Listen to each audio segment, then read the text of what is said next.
Hi guys, welcome back to Two Worlds Collide podcast. On today's episode, we have Matt Williams, an independent war reporter who's been on the ground in some of the most dangerous environments on Earth. Matt's also ex-Australian Army with a deployment to Afghanistan. In this episode, we'll cover a wide range of topics, including what's currently happening in Australia, the Charlie Kirk assassination, and something called total democracy. I hope you guys enjoy.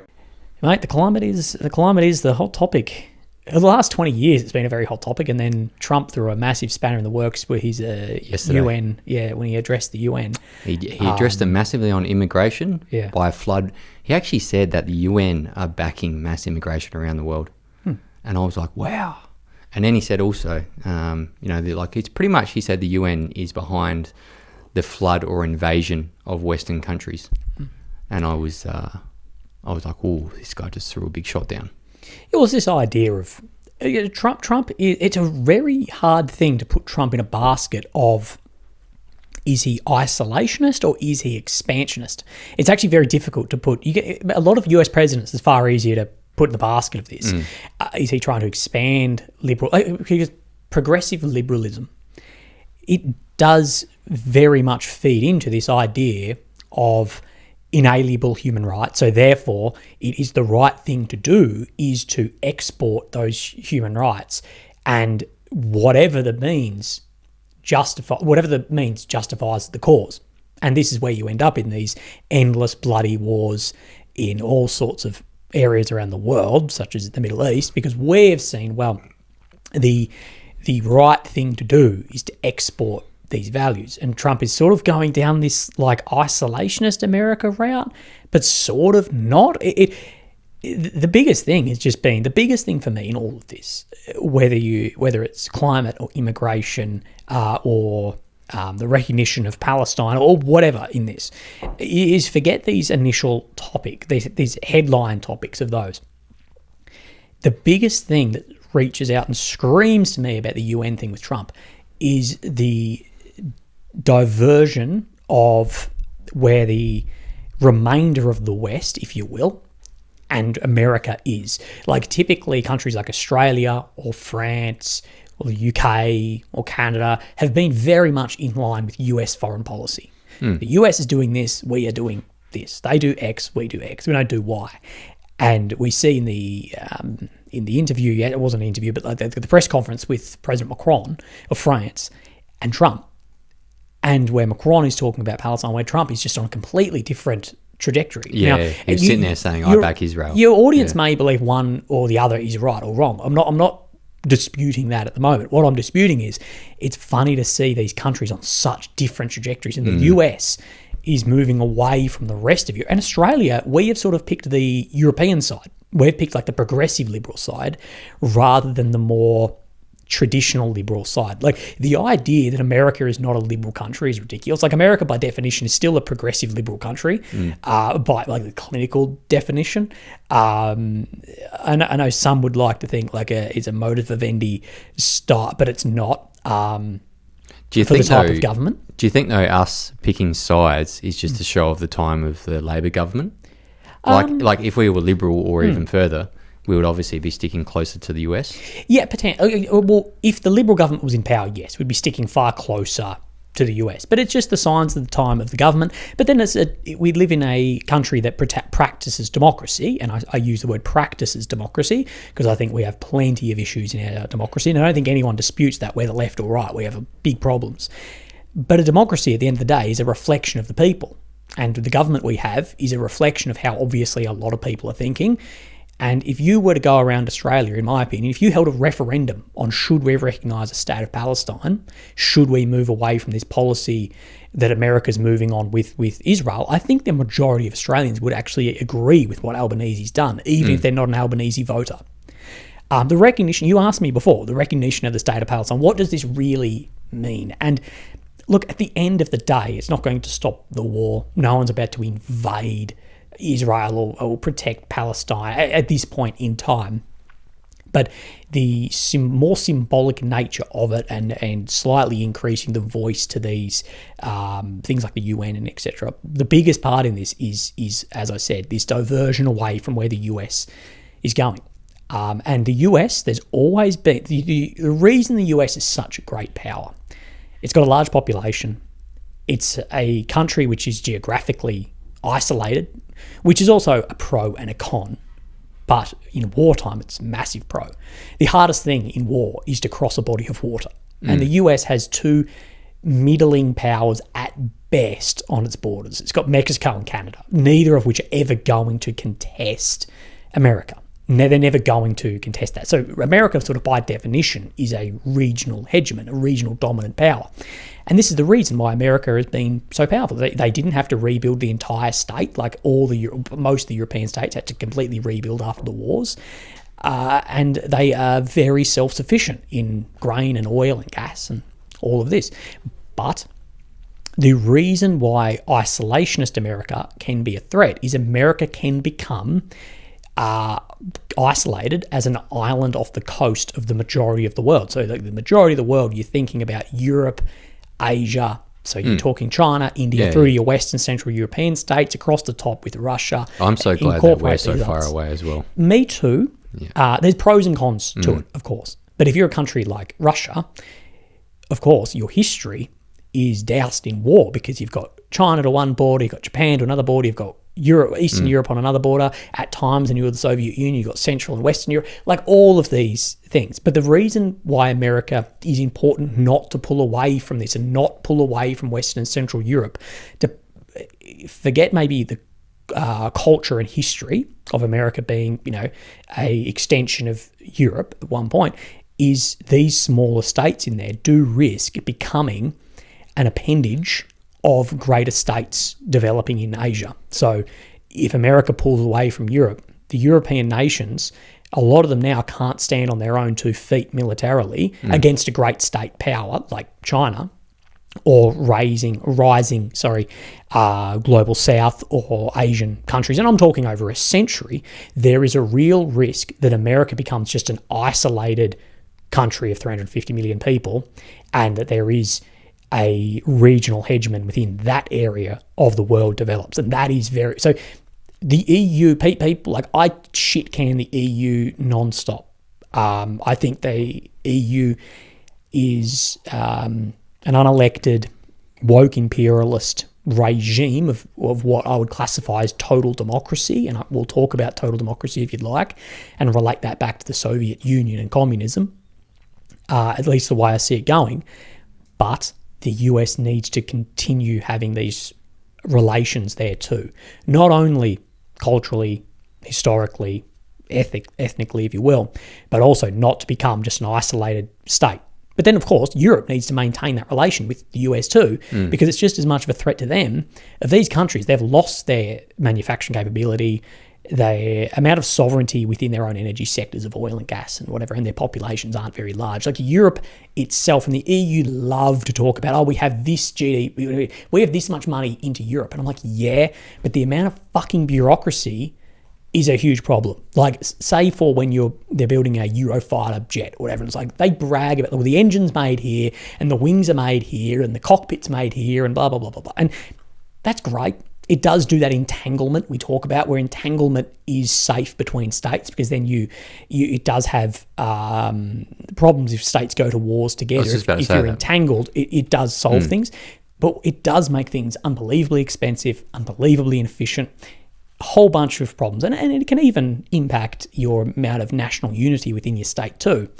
And then we see how the EU treats states which step somewhat out of line. You see Hungary or Slovakia or any of these step out of line slightly, and you see like, there is a accepted rhetoric within the EU. It's not this, it's not this baseline liberal ideals of inalienable rights. You can say what you want, do this, blah, blah. You go, well, there's a bit of an accepted rhetoric here, and a lot of this is pushed by unelected officials within the European Union. But there is a threat. By the European, so you have. Well, you've got your own leaders. So a lot of countries within Europe have a president, a prime minister, but then overall, you will then have Kaja Kallas or Ursula von der Leyen making then hard decisions at the top. And then you're like, well, hang on, what is sovereign?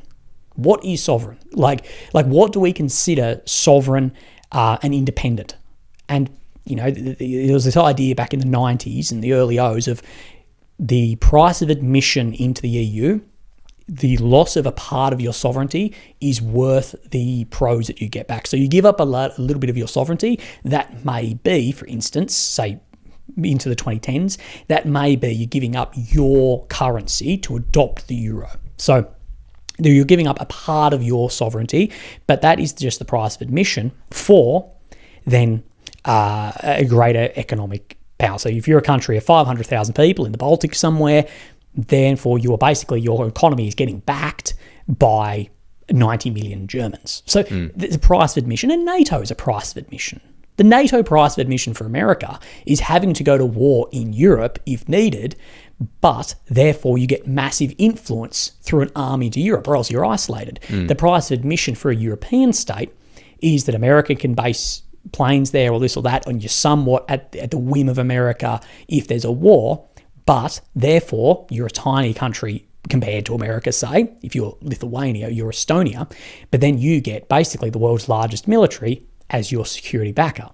So there's this entanglement we've spoken about. This is a good and bad thing. It's good for, I guess, peace so far over a short term, but there are a lot of problems developing, and that division away from the US of a lot of states like Australia. Some get very concerned. In Australia, we risk even more so becoming an isolated nation. Like if we move away from the US completely, well, we're not. It's not like we're Germany, where France is on the border and Belgium's on a border.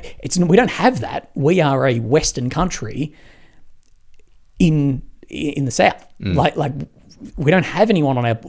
Are we going to then? We could become an appendage of China, of Asian countries. And I'm not meaning therefore that's an invasion. I think that's highly unlikely. But it means that our economy goes from 30% total Chinese to 80%. And therefore the amount of leverage within our state is huge. Now, I'm not saying that's a good or bad thing. Personally, I don't think it's a good thing.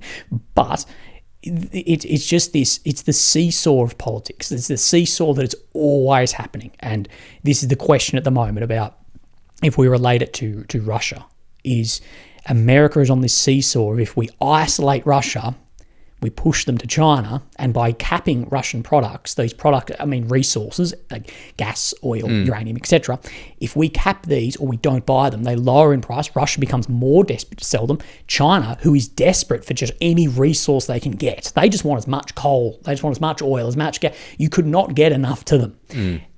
And they're getting it for far cheaper because there's no competition on the market. Because there's no competition, Russia has no one else to sell it to, somewhat. And then they build relationships from there. And they build relationships, and we saw this since. Did you and I speak before or after the SCO, the Shanghai Cooperation Organization? After, because you were the one that sent me all the photos with Dan Andrews there. Yeah, it was after, and I'm like, what's going on here? I think Australia should have had a representative there. I think we should have had a representative to. There was Dan Andrews, mate. Sorry, where I'm going is that was the wrong representative. Yeah. I don't know where Dan. I did know, but now I've forgotten what Dan Andrews actually is at the moment. He's a nothing, isn't he? Is he? He's not a minister of whatever. He's a nothing. Anyway, mate, he's getting refused golf courses in Melbourne. Yeah, well, he's not the right one to go.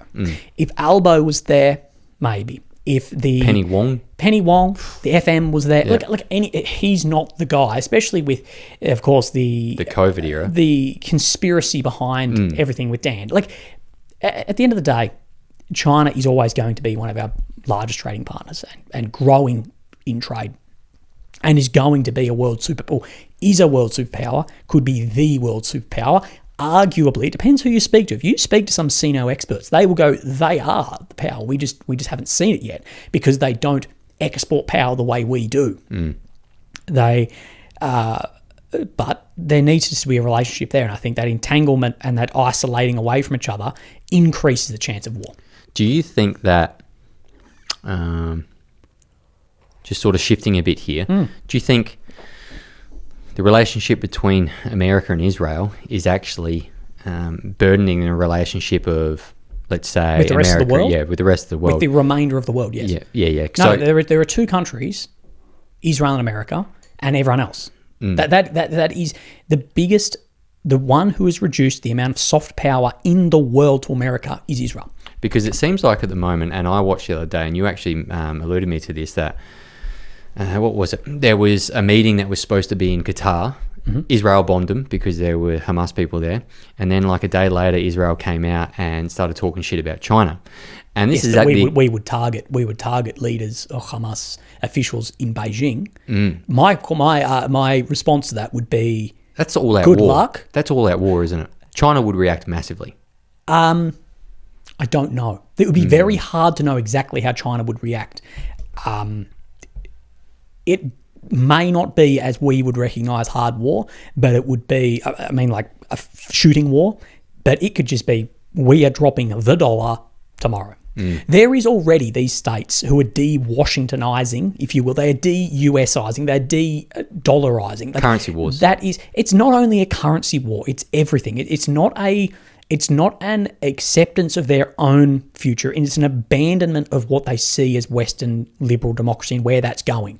It's a rejection of it, not just an acceptance of their own. It's this fight against modernity that they see, no, you're confirming we're on the wrong track. Now, it's a very different between acceptance of like, this is where we want to go, and we don't want that. And that is the soft power around the world the US has lost with Israel, and this war is unfathomable.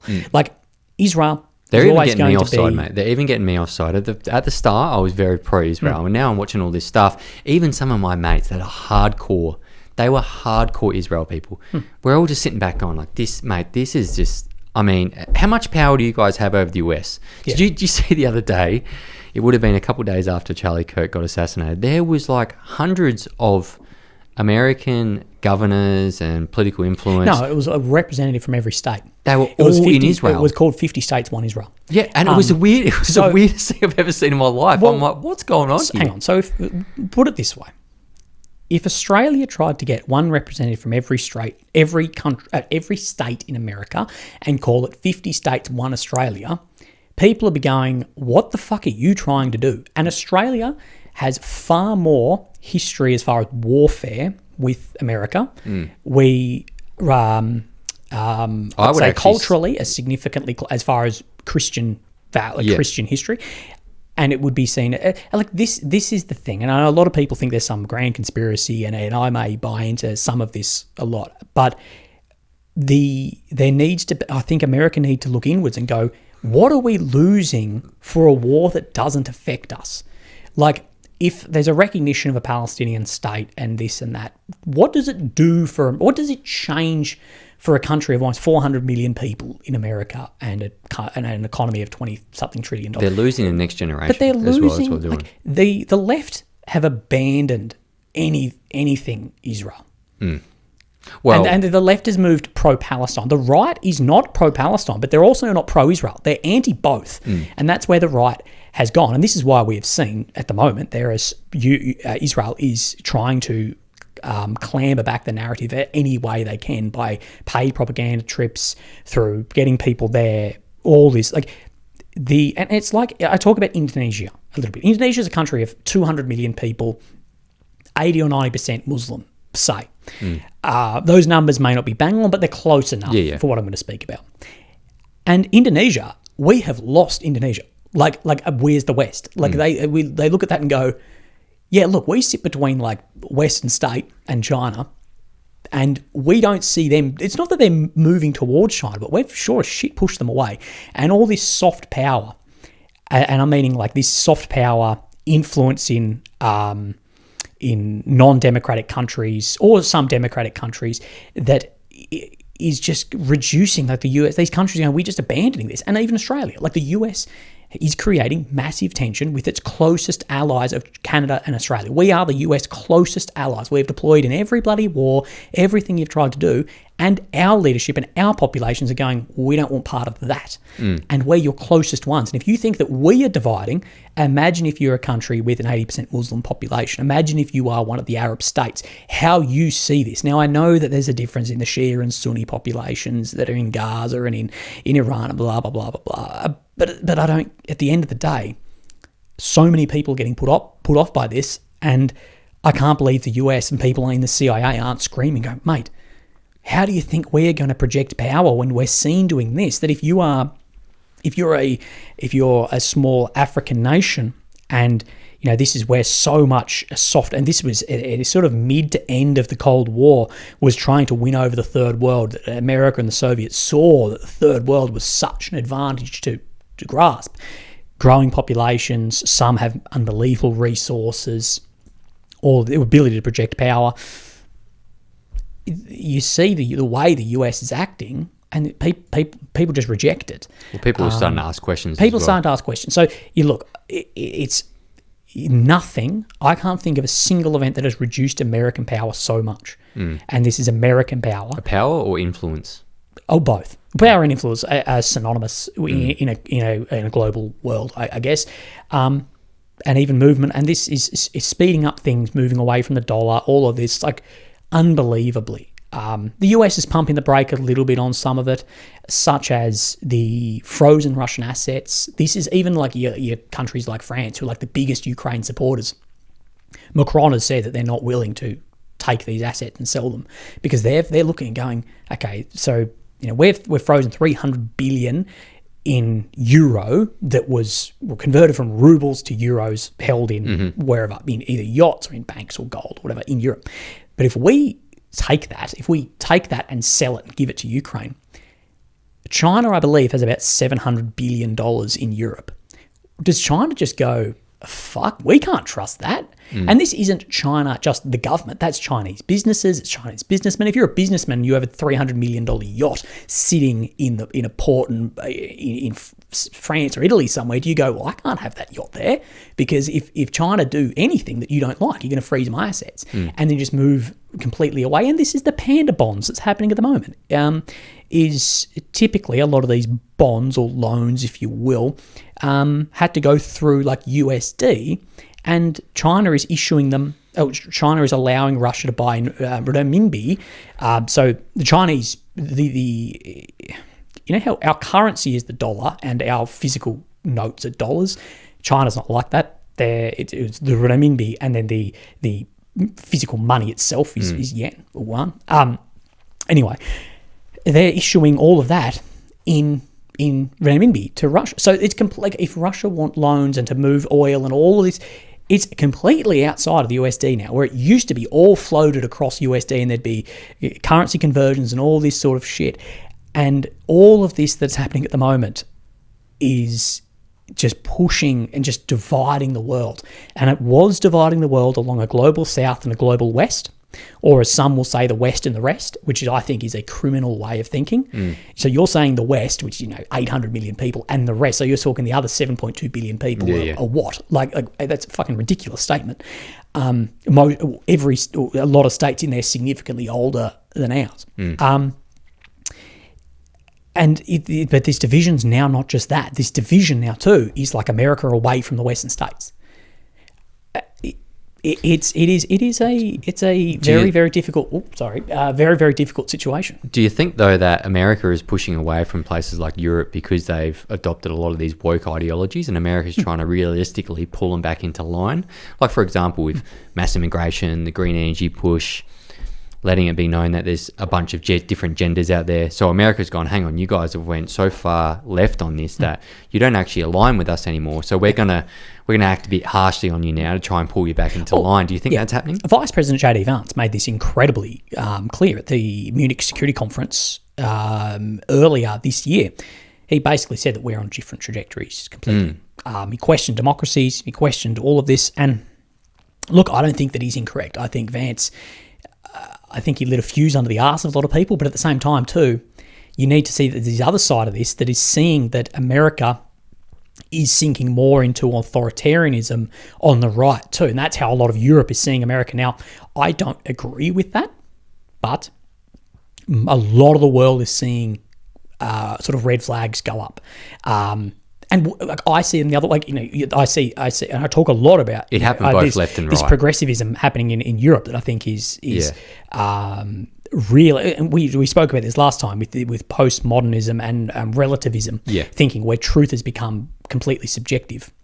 But then you could also argue on the other side that America is going in this objective stance that then can breed into further authoritarianism as well. Now, I'm not saying that either state is there, but I'm saying that there's definitely this movement that is going, and I don't know how this can be turned back. And nationalism is always a much stronger force than liberalism. There needs to be a good opposition in America, because what's happened, well, this is what, from what I see, the Democrats completely lost themselves, right? They completely lost themselves with chasing woke ideologies, and that was seen through the last election. Mm-hmm. Now, they have doubled down, it seems like they have doubled down on those type of ideologies, which is pushing further people more right? And I think now that this is the problem with the democracy over in America, that Donald Trump on the right and the Republicans, they can pretty much do whatever they want, because they know that if there isn't a strong opposition in the Democratic Party and they keep pushing these woke ideologies onto people, it'll just push people further to the Republican Party. So they don't really have an opposition. Now, this is why I think Anthony Albanese can do a whole bunch of stuff like he's doing in Australia with the green energy push, again, woke ideologies, again, immigration, because Susan Land and the Liberal Party under her moderates, they don't push back on anything. They actually agree with a lot of the stuff. So there is no opposition. So in Australia, we have an opposition that actually agrees with Anthony Albanese. Now, in America, it's a bit different. The opposition, well, they have doubled down on their woke ideologies, which is just let the Republican Party know, well, if we keep doing what we're doing, we can actually get away with whatever we want. And I think that is a terrible thing, because they need an opposition that is that isn't just completely caught up in ideologies like this, and needs to come back to the centre more to be able to actually put up a defence against some of the policies that America is bringing out. Now, I just think Trump just thinks he has it in the bag, and there's nothing, and it looks like that as well, because the American people are backing him in, because they just keep talking about it. The Democrats they're arguing between each other about how many genders there are, while the Trump just keeps pushing forward. So I just think there's a massive disproportionate display over there of so many people are just done with the left, because they sort of got radicalized by a point. But is this whole system, does late stage democracy just end up as a popularity contest? Is it, like, it's a populist vote, obviously. Like, if you, like, whether you're a Trump or a Harris, or I couldn't care less, but at the end of the day, do you think that these were the most competent people to run for that position? No. Why? Like, it's not Harris bought who's that rapper? It's not Nicki Minaj, but Megan Thee Stallion on stage Eminem, as someone to promote. And Trump brings on Dana White, and you're like, hang on. It's not like these are academics in the field of politics. This is appealing to popularity. Now, of course, I want democracy, but you can see that there's holes in the practicing of this as well, and then it's appealing to emotions rather than maybe to objective or even subjective realities of which we then see, and it affects our day-to-day lives. And there's always this may not be the right wording, but the appetite for authority and authoritarianism too. It's very appealing if you're a leader of state to become more authoritarian, because you can get shit, like the hoops that Albo, or if Lay was in power, the hoops they have to jump through to do anything. It's ridiculous. Makes nothing happen. It is ridiculous. But this is why there is a trap of becoming more authoritarianism, because if you may want to get something done more quickly, so you move into further authority, and this is where the balance you speak of is important. But you're never going to achieve this perfectly. It'd be very interesting to see where this heads in the coming decades as it is decaying. And the death of democracy doesn't come through one final blow. It comes through the decaying of principles. 100%. And I think we are seeing a decay of these very baseline principles. And the first and foremost one in America is the freedom of speech. And we see this happening. Of course, we can speak about Mr. Charlie Kirk's brutal assassination, murder, but then also like Jimmy Kimmel getting kicked off the air, which we know today that the White House had something to do with that.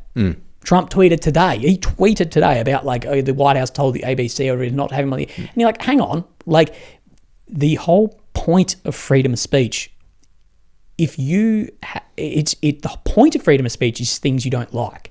No one has any problem with freedom of speech as long as you're hearing things you like. It's when you hear something you don't like, Elon Musk that's is when the you best know if you're person practicing this or not. Have you heard the Elon Musk quote on that? No, I may have. He said, freedom of speech is most important when you don't agree with the speech. Right. And that's incredibly true. It's incredibly true. And that was Nietzsche. He wrote the surest way to corrupt the youth is to teach him to hold in high esteem those of which he agrees with rather than those of which he disagrees.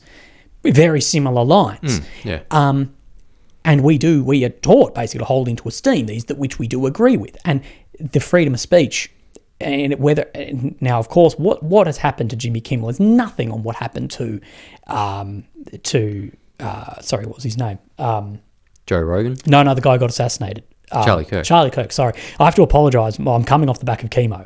My brain's a bit... We were going to do this last week, but then you were too sick. So I was too sick. This is why I've got so many notes in front of me in case I get stuck on something I can look it up. Well, mate, you're still killing it, so keep going. Yeah, I haven't looked at my notes yet.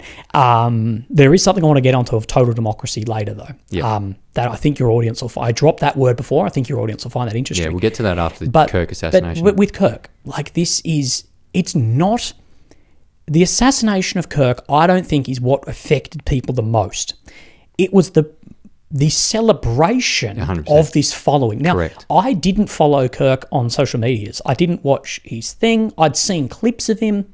I respected him as an orator. And that he's just someone else in the realm of all of this, from you to me to all of this. And he's just, on the very high-end level of this. But... he was in a university. The whole point of a university is to have speech and the freedom of ideas and expression. Now, universities have absolutely taken the left and right of arc of that freedom of expression and speech and only moved in the right arc and extended the left arc. Like and most there's a places reason in the last decade. Most places, but in my opinion, it's the universities is actually where this has begun. And schools. I think most places have done this, but then in the education system, that influences people's politics down the line. So if you see Rio Tinto do this, it's all these people who are senior leadership there. They've all been through one of these institutions. It's 101. It's indoctrination 101, right? There's a lot of problems, and I listen to a philosopher who speaks about the way to just fix the universities overnight is to give tenure to good professors. Because the whole point is once you've got tenure, you basically can't be sacked.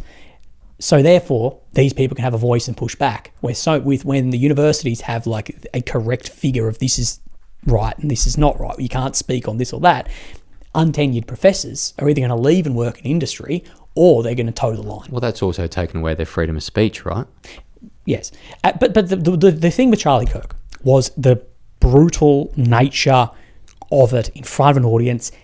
The idea of it being at a university is just, of all places, is just crazy. And I think it had more of an effect than if Trump got shot. Many people have similarities between when Trump was the attempted assassination on Trump, which missed him by a centimetre, which is anyone who's ever shot a gun in their life realises that wasn't a staged shoot. Like a gun's not that accurate. You can't stage that. But if a president got shot, a president, he writes policy, he writes law, he changes things in this. Like, you can see why there may be an assassination of a president. I'm not calling for it, absolutely not.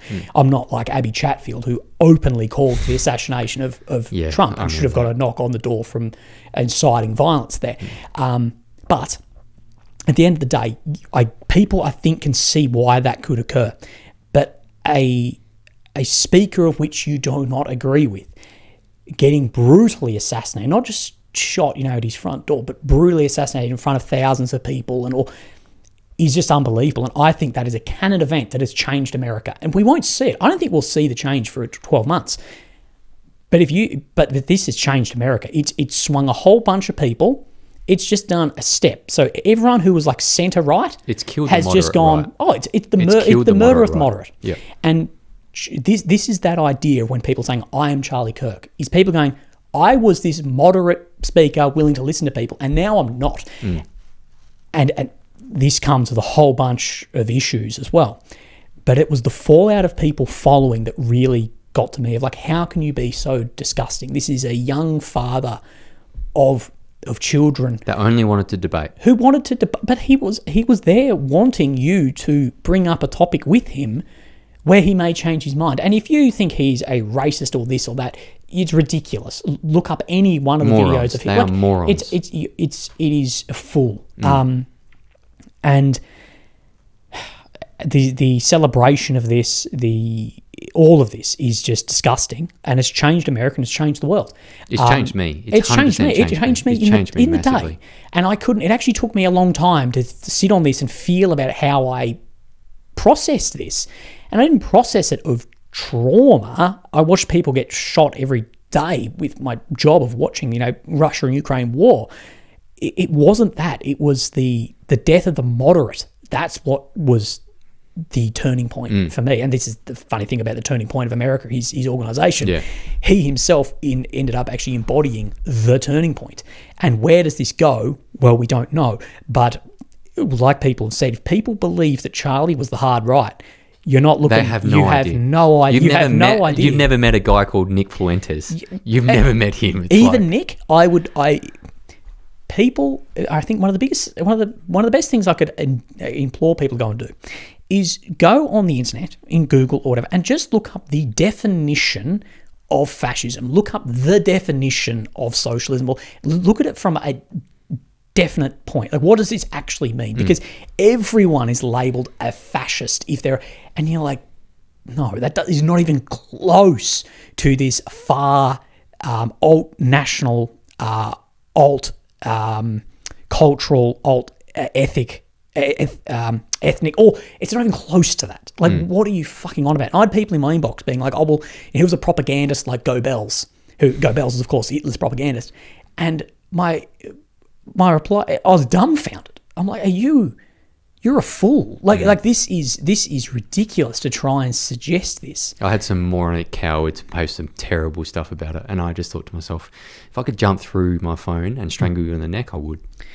It's been a bigger event than people actually realise. And people who aren't affected by it won't realise. I don't know who else they could have taken out who would have had such an effect. And this is where there's going to be mass conspiracy around this. And if you ask me who is responsible for the death of Charlie Kirk, I have a lot of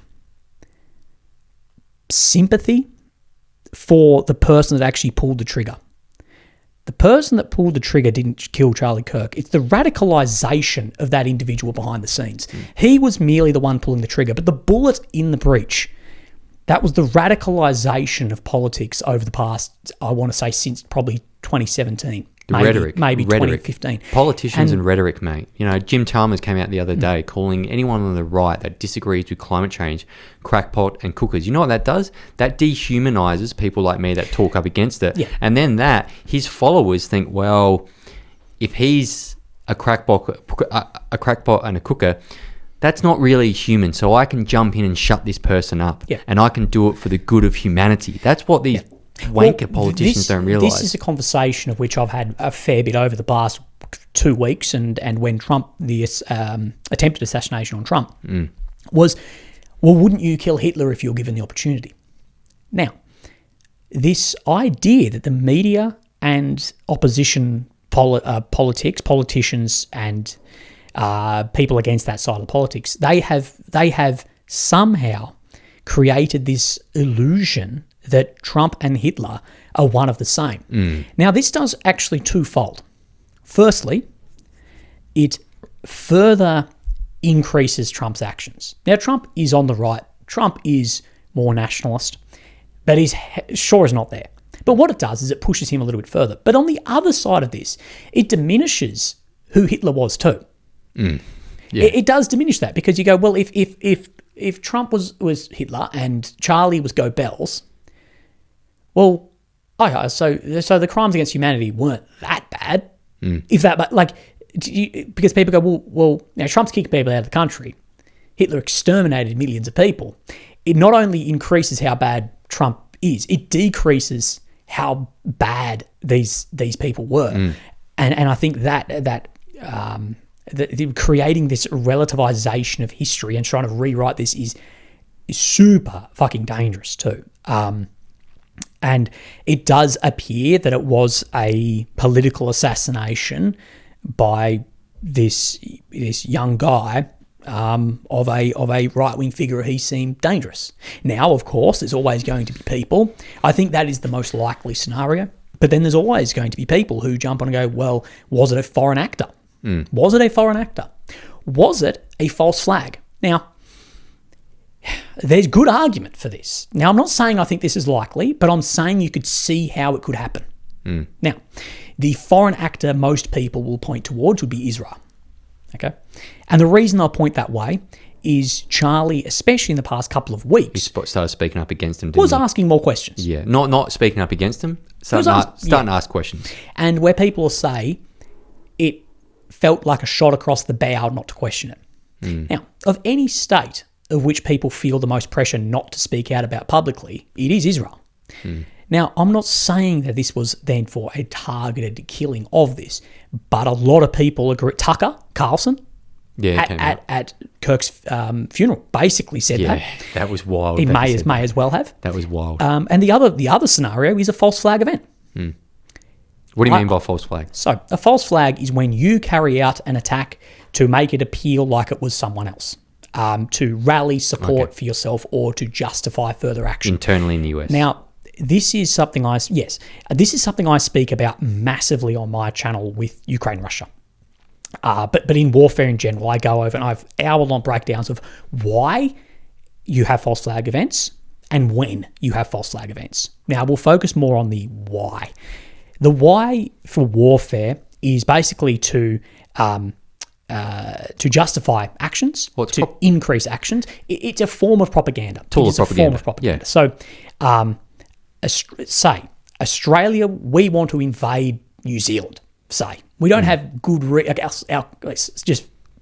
instance, we don't have good reason to. Our population doesn't support that invasion. Yeah. So what we do is, a Australian cruise ship is off the coast with 1,000 people on it. Let's hit it One with of our own submarines missiles. blows it up, and we say it. it was New Zealand. Yep. Now that is just the most simple way of this ever. You also have double false flags where you release it to appear as if someone tried to hold a false flag. It gets fucking messy. Now, the reason why many people appeal to the false flag idea in this is the exact thing you and I just spoke about is there has been no other event I can think of that has further pushed people right, further brought the right together than the assassination of Charlie Kirk. And this is where people are saying, could have it been some level of false flag event to bring the right together because of the right is just all over the shop. There's nothing uniting the right, not even really religion. It does more so in America with Christians, but not to the same degree of these uniting larger nationalist movements, if you will. So that is the theory there that is running. And there's also theories of intelligence operations of other foreign players just to further divide America. That it is well known that there has been massive intelligence operations from back in Mao Zedong's time to it doesn't matter which side of politics you're pushing on as long as you're dividing. It's like we don't care if it's left or right. We just want them to be further apart because that's internal war. That America could never be conquered, but it could collapse. Many people have said that it could never be conquered, but it could internally collapse. And this goes down to they have the guns. Do we have an event? Yeah, well, it's not even the guns. It's just internal instability. They could tear each other to shreds. Yes, 100%.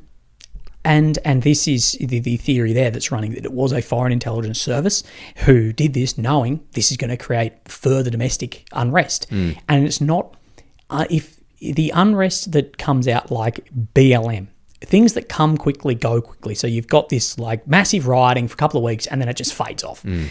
But this, I don't know where this pops out, and I don't even know if we see this bubble over into like a physical actions as far as riots or protests or whatever, rather than more of just a political shift. And I believe that is actually more serious than if we just saw a short-term bubbling over. I'm surprised that we haven't seen anything. And you and I mentioned Nick Fuentes. I honestly believe Nick, credit where credit due, is one of the big reasons we didn't see active displays of this, because he was on his live stream with more than 250,000 people and was actively saying, this is not what we do. This is not how we come together. This is not how. And I think that at the time, within 48 hours after, actually pulled a lot of people back from that edge. That was one of the greatest 90 minutes of internet TV history. Whether you love or hate him, he's an unbelievable orator. I have ever seen. I watched the whole thing and I was just, man, he's got some skill, that kid. He's talented. He is incredibly dangerous. And I mean, what do you mean by dangerous? I mean dangerous as far as a political opponent. He would be, if you were to get me to debate someone, he would be one of the ones I would not want to debate. He is what I mean dangerous is, I think Dr. Peterson said that there's nothing more dangerous than having a vicious tongue. And he has a vicious tongue. Like he will drag you in the weeds and shit talk you down. He honestly, he is and in the same way, and I don't mean dangerous, right? I mean dangerous as far as an orator. Christopher Hitchens, I believe, is probably the most dangerous left-wing orator. And I don't mean dangerous as far as starting riots or this or that. I don't mean that. I mean the ability to tear someone down in a conversation and push your point. And two different, and I know these are very different aspects, but of course, Hitchens sadly passed of esophagus cancer, which is a bit of a paradox in itself, speaking about, even he himself said it's funny to be an anti-theist, which is you're not only an atheist, but you believe the idea of God is bad, and then die of esophagus cancer. He said there's a bit of humour in that himself, and I love Hitchens. He's one of my favourite authors to read, and I think the most well-spoken person I've ever watched, but very, very dangerous. Like, watch him on Q&A, and Fuentes is the same. The reason why someone like Tucker won't debate Fuentes is he'll make him look like an idiot. Yeah. That newest podcast with Fuentes on the PD. That one, yeah. I don't watch the channel.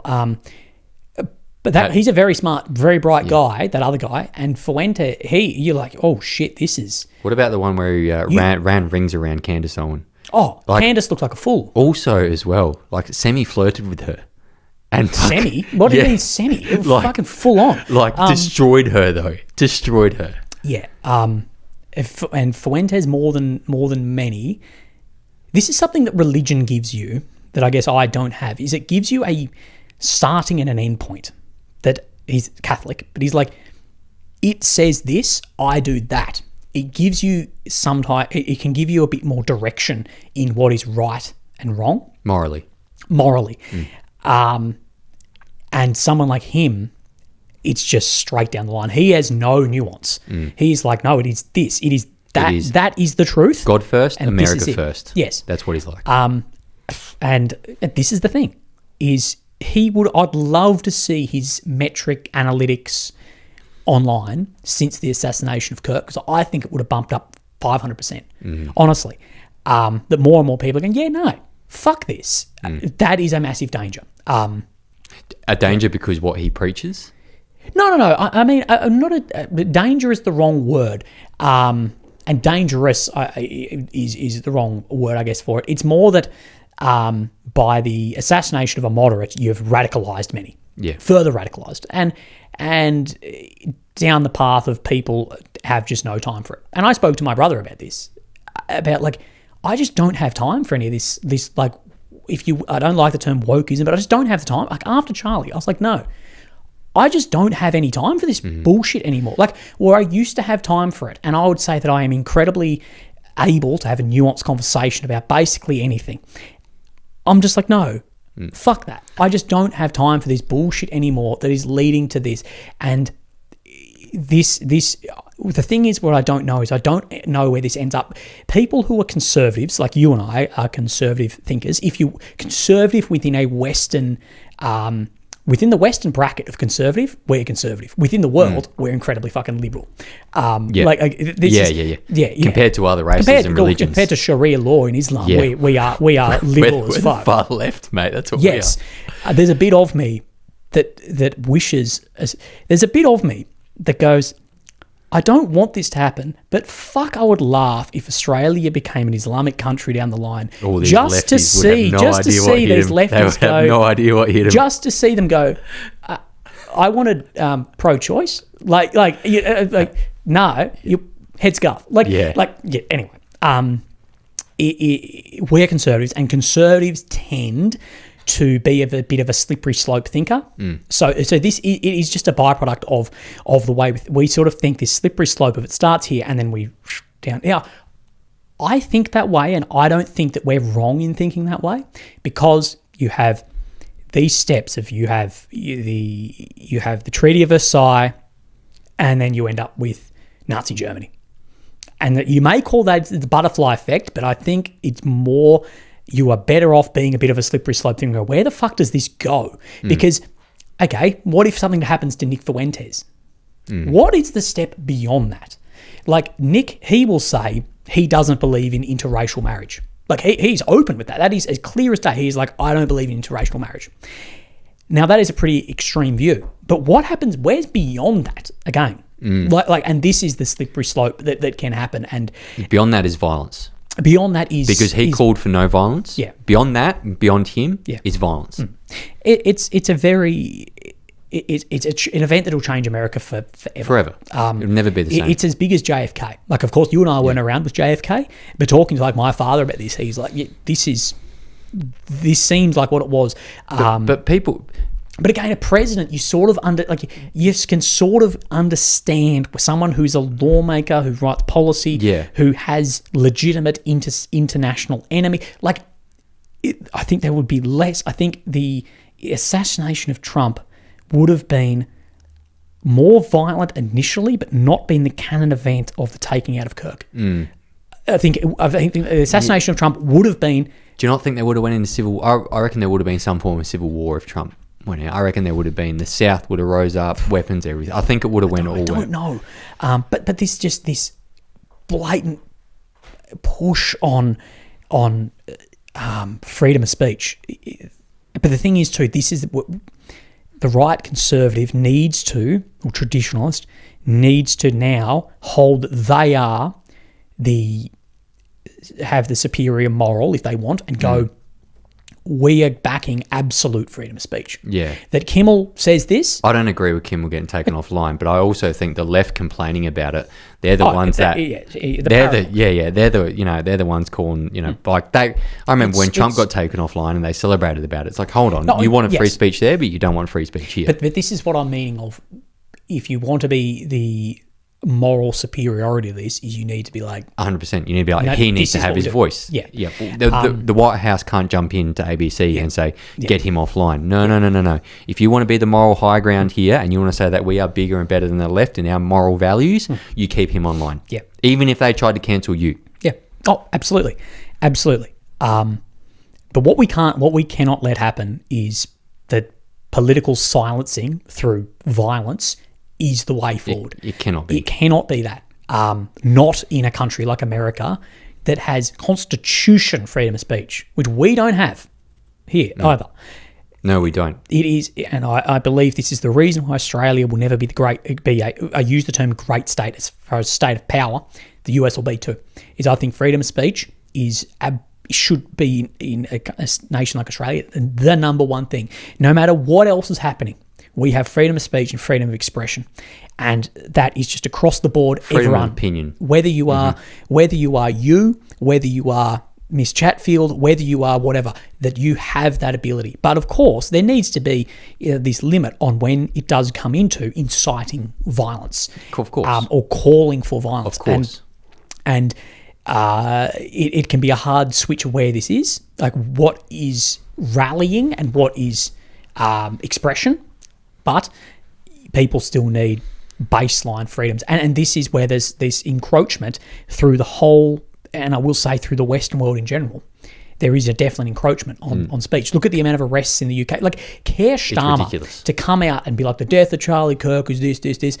Shut the fuck up. He's like, a dork. He's a moron. What are you? He's a traitor. Your government, mate. Yeah, you are. And I don't use that term lightly, you are a traitor to the people in your nation. Mm-hmm. What the fuck are you on about Charlie Kirk and political silencing from you? Like, you had hundreds of thousands of people marching on the streets who were unhappy about this, and everyone who turns up to a march, I think there'd be 10 to 20 people behind the scenes that actually support that. 100%. So if you have 200,000 people rock up on that day, you've got millions behind the scenes who are going, I didn't rock up, but I support that.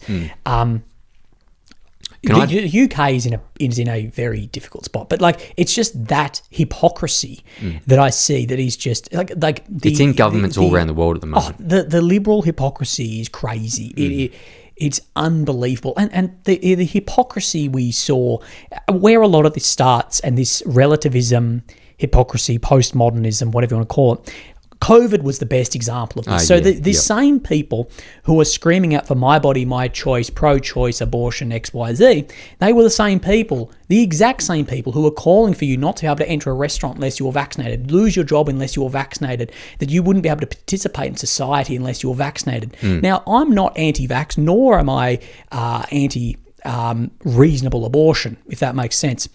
But the hypocrisy between these two is fucking unfathomable, and this idea that it's not for me but for we is just ridiculous. And I think hypocrisy is the largest thing that is undermining Western states. But the danger is not China or Russia or India. The danger is our own internal bullshit. I actually think countries like our Australian government are trying to divide us. Yeah, that's clear as day. With certain rules and stuff like that. I just see stuff getting set up, and I see language being used by certain politicians. I see scare campaigns come out against certain people and all this stuff, and I just think this is like a divide and conquer by our government. Keep the people arguing while they bring out these shitty rules that destroy our lives. Now, I want to go back. So can I just touch on that very quickly? So I write down as much as anyone who doesn't should read and write as much as they can. You never need to show anyone. So don't worry if you write like shit. Just read and write. It'll supercharge your ability to do things. So these pitfalls and standards of modern liberalism, that modern liberalism faces a credibility problem when its practices deviate from its principles. So the number one in this is tolerance versus intolerance that we spoke of. That liberalism teaches tolerance, but modern liberals often refuse to tolerate viewpoints that they deem, subjectively, that are unsafe. An organisation might promote tolerance in theory while urging society not to tolerate the views of groups who they label as bigoted. And we just see this again and again. We see this with free speech and censorship, of where there's tolerance, where there's intolerance. We see this with then equality and identity hierarchies. We see it with just so many different bits and pieces, that the tolerance of the way you see and your intolerance is unbelievable. That you are intolerant of anyone saying, who may have a religious standpoint or an ethical standpoint, for instance, against abortion. You have no tolerance for anyone's opinion there. But then if you say, well, then I'm worried about their vaccination, you can't have like tolerance, intolerance across every spectrum, because that is the definition of the postmodernism thinking we spoke about, that your truth is my truth, our truth, rather than the truth, because you're just embroiled in subjective thinking only. And that everything is relative to how you feel about it, rather than any idea of how others actually feel, view things, their experience, and the objective truth as well. Like the intolerance to someone from a more liberal postmodernist thinker, the intolerance to someone saying, I see that some people think that they are a male or a female, but I think objectively there are only two genders. Which every bit of science backs that statement. Everything, but a 0.1%. But everything backs that statement. That is a true statement. You could not have a truer statement. Now, you can also say, but I understand that people are different. There is a spectrum of human nature as well, and I could understand that someone feels more feminine or more masculine than someone else, but that does not change the physical makeup of XX or XY. But there is zero tolerance to that sort of speech. You're a bigot. But then at the end of it, there's complete tolerance to absolute just bullshit thinking too. So the hypocrisy is unbelievable, mate, and it becomes a tyranny when someone's truth becomes sacred. I want to ask you a question, right? This stuff just hasn't come to us overnight.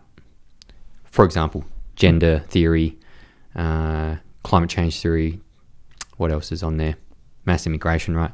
Do you think potentially there might be some sort of foreign influence within our university and school system to start teaching these type of things, knowing that it would potentially really divide us as a nation?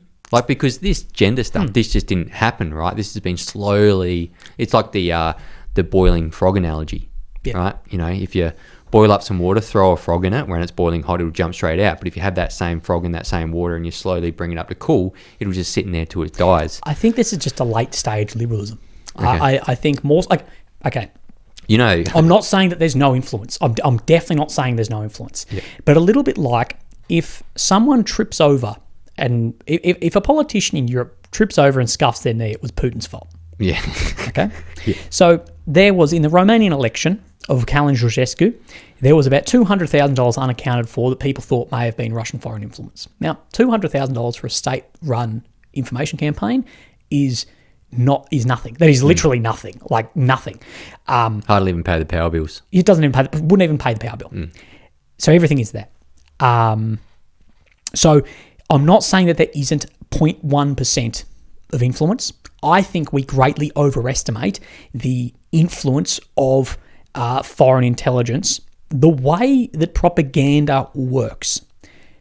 To go back to something we spoke about before, maybe one of the most evil men in the world, but the most successful propagandist was Goebbels, Hitler's propagandist. Okay, he managed to millions of rational, normal, educated Germans became radical. Okay, now with any propaganda, and this is the if anyone wants to look up it, it's Han Herman writes about the Goebbels concept of propaganda, that any good propaganda has to start with the truth and work on that truth. And it's like picking at a thread, okay? So to fabric, and there's a great book called Sword and the Shield, which is basically leaked documents out of the KGB when the Soviet Union fell. And they speak about anytime they tried to just like fabricate something about capitalism, it just didn't fucking work. Like it just didn't work. What they needed to do was find like a truth and then sort of and pick at that thread and further move the dial. That's how good propaganda works. And this is what you would do in the system. Is the problem exists in the university systems, for instance. So what you do, and if you're the Chinese MSS, Ministry of State Security, you think about it equivalent-ish to the CIA, but their human intelligence is beyond every other intelligence service in the world combined has less agents as far as human intelligence than the MSS does around the world. But what you would do is you say, hey, there's already people who are feeling fucking demoralized about this already. You pick at that thread and then you push that. But I think the amount we actually, like with the Calin Georgescu in Romania and the elections been, I think it may have a 1% degree shift. I think we overestimate the actual nature of foreign influence here on a single side. That division of sides, again, what you're trying to do is pit the right and left against each other. That's what you try and do. And this is exactly what we spoke about, why you could see a foreign intelligence service carrying out something like the Kirk assassination. And I'm not meaning it would not be a intelligence agent on the back end of that rifle. No, you'd step in and you just radicalise a student. Of course, they wouldn't risk that. It would be easy. I'm telling you, it would be fucking easy in a state like America to go to a university to find someone who is radicalized to the point or further radicalize them, so push them over that edge a little bit, to assassinate a political figure. I think that would not be absolutely out of the scope of their handler, like a handler of this person, to basically recruit this person, further radicalize them, and make it possible for this action to occur. These people are some of the smartest people in the world, right? They're incredibly intelligent and an unbelievable resource too.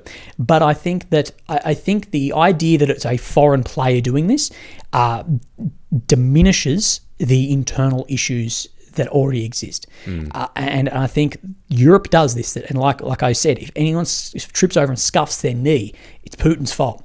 And you're like, hang on, you may have internal problems. And J.D. Vance speaks about this, and he said at that Munich conference that you spoke of earlier in the show that if a few $100,000 undermines your democracy, it wasn't that strong to begin with. Yeah, yep. And that is very true. That the idea of this Russia gate on Trump, was it there, was it not? Well, there's no fucking evidence of it. But that had the conspiracy of that had more effect than if it actually fucking existed. So, look, I wouldn't be surprised if there is some pushing in this, but I think this is this over-acceptance almost of inalienable liberal values that has led into this idea of just like ultimate tolerance for everything, even if it is or suicidal thinking, so to speak. I think it's more of that, and that foreign intelligence operations like that are about exploiting existing issues. Not to fabricate it is like the Soviets, who had unbelievably in-depth human intelligence. They had no luck fabricating stuff. What they would do is they'd find students or academics or whoever who were already sort of on the fence about communist ideals and would move that way. And that was what I sent you about Mr.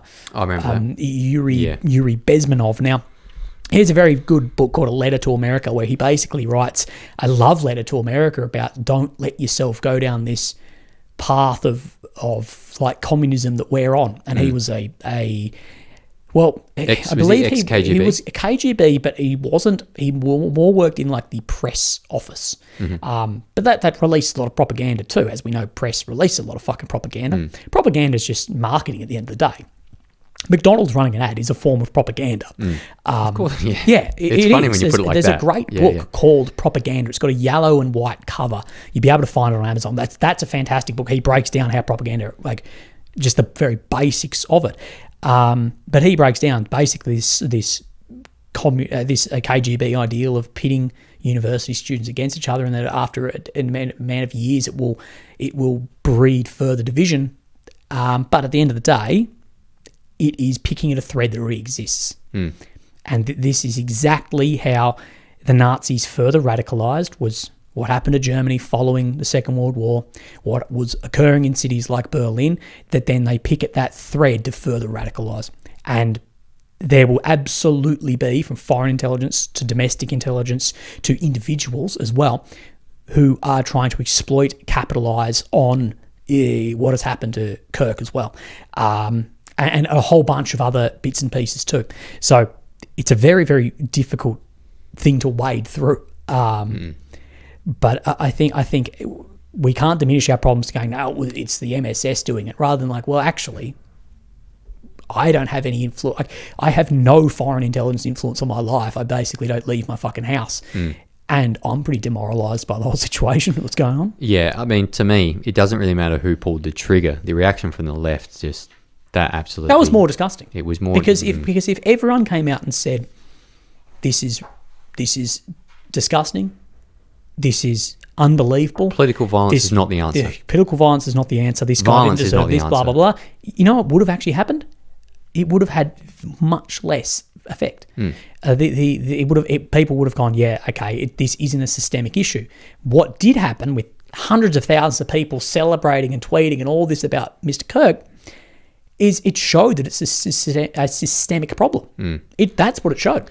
You know, because I've called out a whole bunch of people during my time of doing short reels and stuff like that. I've called out Islamic extremists.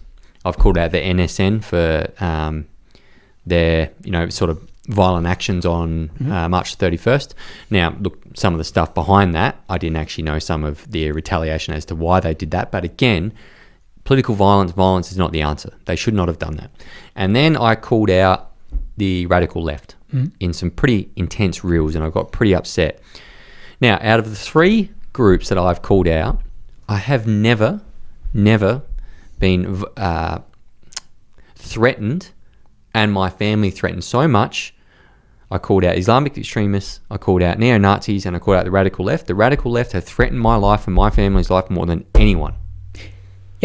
Anyone. No, you are correct in this. And that is the experience of many. And And it was only for their reaction. Okay, so it was only for their reaction. So I always talk about, and I think I explained this last time, that political theory of left and right sits on a horseshoe, not a linear spectrum. Okay, but it is a spectrum. And in the world where everything is non-binary within the West, apparently your political ideals are binary. So we're taught in schooling, in education systems, in the government, that everything is non-binary. You can be any fucking gender you want. You can be any of this you want. But your political vision is your left or right. Yeah. So we live in the most binary, non-binary time ever. But it's a spectrum. I have some ideals which are very liberal, some which are very traditional, some which are very libertarian. Okay? But this is not allowed. You're either one or the other. But it sits on a horseshoe where at one end you've got fascism, the other end you've got like alt-communism. But the jump between the two is much closer than going back around. And both display themselves very similar. It is basically impossible to distinguish and delineate between Antifa and Nazis. In the way that they act, the way that they work, the intolerance, the tolerance, all these ideals. And this isn't at opposite end of the spectrum. Bring that spectrum around into the middle. It's this small jump between. This is where that fascism and mass control government is arguable between academics of is that a left or right ideal? Because the right, when you're moving on this right wing, in this modus vivendi style liberal, is about smaller government, but then it pops up into mass control government. Where the other way is about more governmental control on everything from social issues, not just housing between the progressive and modus vivendi liberals, which we can speak about if people don't know the difference between these two. But this is part of that idea, is you put in one group or the other. But where I'm going on this, is the typical left is significantly more extreme than the typical right in the West. So if you think about what is considered right-wing in Australia, is just centre of right. Now, a lot of the left is very left. Think about this for your audience for a second. If you were as far right as the left is in a lot of Western states, that's pretty fucking extreme. Do you agree with that? Mm-hmm. And Fuentes said this in that 90-minute show that he did after Kirk. He said, I actually reckon I text you this. The left is more willing, but the right is more capable. Yeah. And that is very, very true. The left is far more willing to call you out, to be open, to make reels, to do whatever. Try and source your home address. But at the end of the day, what we have seen, at least in a state like Australia, is unable to start a lawnmower. But we don't see the same on the right.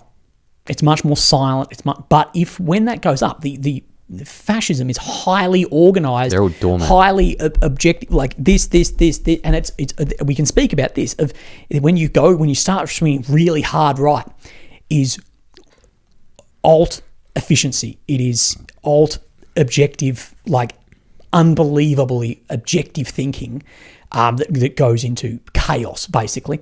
But if the right were as far left as the left is, with the capability of what they have and the discipline that comes in that is when you end up with like real problems.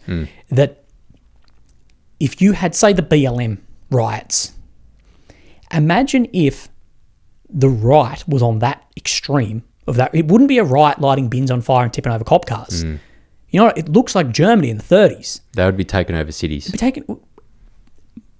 Most police officers are conservative. Most people in the military are conservative. That's just how it is. And at the end of the day, people won't want to hear this, but at the end of the day, power operates in a realistic scenario under pressure, that we are liberals until there's a power vacuum. The diplomat is a servant of the warrior, and it always has been, whether it is from a village through to a state. The diplomat is at the end of the day servants to the warriors of the nation, which is why you can end up with a military coup or an overthrow, or when you put a whole bunch of people offside, so to speak. And the biggest risk I see to like Australia or America or one of these states is that at some point it tips that far. You get a Charlie Kirk Mark II, and that the more capable but less willing right go, we are now willing, fuck this, we're taking over cities. And the police that rock up to do it go, I'm with these guys. Well, I'm sort of with you. And then I can tell you right now, you and I were both infantry soldiers. You get 600 dudes in the infantry battalion. Every single one of them is conservative. Like I can't think of anyone I know who's attracted to be in the army who's not. Like, I have a because it comes with this more nationalist idea. If I want to serve the nation, I may die. Blah blah blah. Like that's just part of it. Yeah. But this is where you get that, and this is where you're like, whoa, what happens? You know, again, slippery slope conservative thinking. But again, if you don't think this can happen in modern states, you don't know fucking anything about history, and it can happen both ways. Look at the fucking Bolshevik Revolution following the First World War, and following a time when the Russia was weakened, and you get this revolution that occurs. Well, like just recently, look at Nepal. Yes, great example. 2 weeks ago. Yeah. They literally burned down government buildings and were throwing politicians out of windows. Yeah. Chasing them down streets and whipping them. Yeah. That happened 2 weeks ago. Yeah. And it's a dangerous time. Now I don't know if we'll sink into that, but I tell you, we're moving in the direction of it. We're not moving away from it. And I don't know how we pull back. I don't know how we pull back. And we spoke about foreign intelligence. If I was the fucking if I was the commanding officer of the MSS, I'd be like, fucking keep pushing on that. You know keep funding everyone. So I'd be going, if the NSN come out, fucking send their money. And if the pro-Palestine come out and they had fucking send their money. Like that's what I would be doing if I was in one of these like mass foreign intelligence services. I'd be going, I don't care whether it's left or right. We just want division, because then the governments are too focused internally than externally, and it reduces foreign power. All of this, that is what I'd be doing, and I'd be picking at that thread and seeing where it ends up. And if you don't think like at the end of the First World War, when Germany was just devastated, and then got the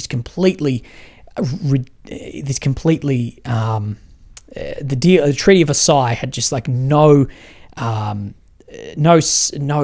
for Germany within it. So that just radicalizes people. But what I think about is, okay, well, the average German back then, it's a century ago. Like, it's not that long ago. We're not dealing with people with a fucking stick and a lap. Like, these are educated Europeans who've been in the state for hundreds of years, who had and this occurred, and then we saw a little bit earlier than that with the Bolsheviks and communism. Right? If you don't think that there can be large change, whether it's very rapid or very slow, I don't know. I'd think I think it would be more slow in these times. Like I said earlier, that the death of democracy doesn't happen by a revolution. It happens through the diminishing of values and tradition, which we are absolutely seeing. We are absolutely just throwing away and saying it is a bad thing to have an identity. Like, there is no Australian identity anymore. There is none.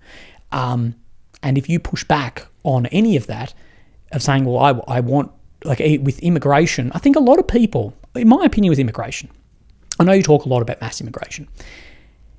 Australia and America and whatever were built on a lot of immigration. But not at the current levels they're at now. Yeah, okay. Where I'm going to go on this is not the level.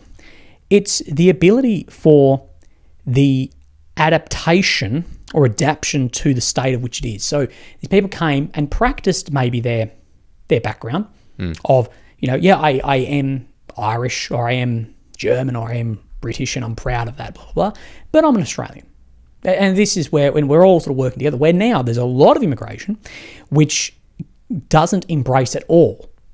It rejects. It's because it's different cultural values. But it's very different. That it's not the basis of Christian Catholic European descent. European.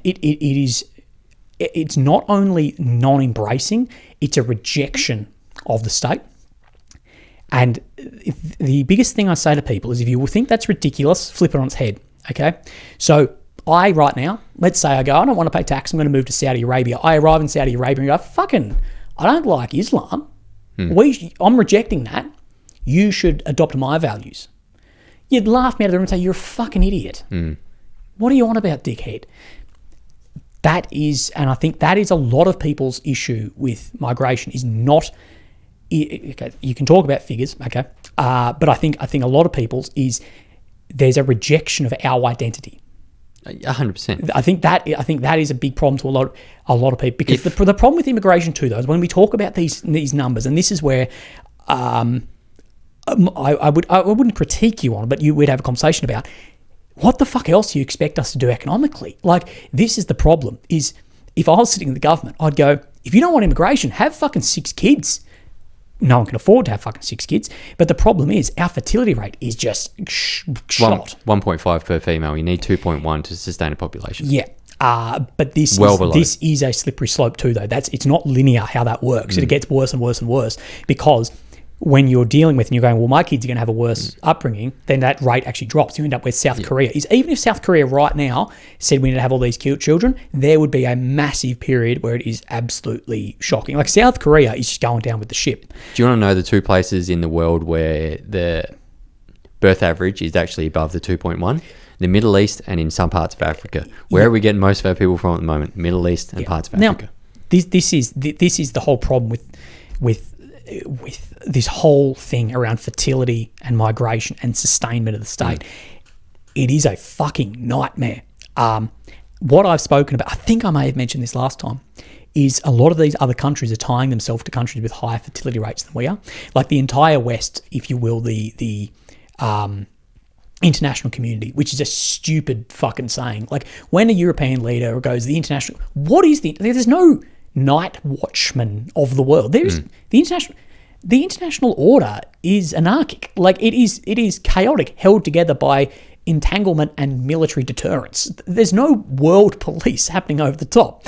People like to think there's a world police because I think it settles them a little bit. No, I believe the deep state is people believing that these incompetent fuckwits who are elected into office are too incompetent to run a nation, that it actually gives them some level of like a feeling of safety, thinking, no, there is some over the top. There has to be something. There has to be someone behind this, because these guys aren't this incompetent. There has to be someone more competent than Dutton and Albo at the top. No. I think it's. I think people realize how much of anarchic the world actually is. What's holding it together? The best thing we've ever developed is nuclear weapons, and the second best thing we've ever developed is entanglement in economies.